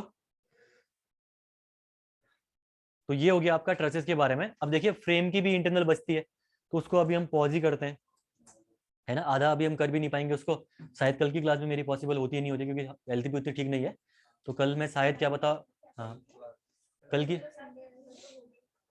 कल संडे की क्लास मेरी, मतलब आपकी क्लास तो होगी, मतलब इंग्लिश की तो होगी, मेरी क्लास शायद क्या पता ना हो कल। अगर हेल्थ सही नहीं होगी तो मैं शाम को आज मैसेज डाल दूंगा या करवा दूंगा मैं आपसे कि कल स्टील ऑफ होगी आपकी, ठीक है ना। तो उसके बाद अगर परसों होने वाली होगी स्टील तो पता चल जाएगी आपको, देख लेंगे जो भी है।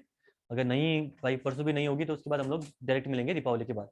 तो मैंने जस्ट अभी एक टॉपिक आपका रखा हुआ है एकदम बीच में कंप्लीट करके, ठीक है ना। यहाँ से पीछे का भी कोई रिलेशन नहीं है, अब आगे जो पढ़ोगे वो भी ज्यादा उतना रिलेशन, आगे तो रिलेशन आता ही है वैसे, मतलब लेकिन वैसा नहीं है कि इनका कंसेप्ट यूज होगा आगे, ठीक है ना। तो यहाँ पे तक किसी को किसी चीज में दिक्कत है, कोई चीज रिपीट करनी है तो बताइए मेरे को।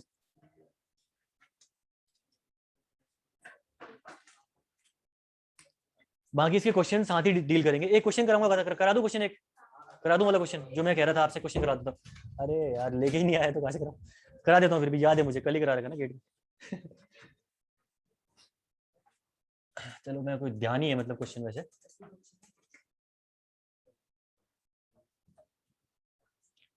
एक बीम है आपकी, ठीक है,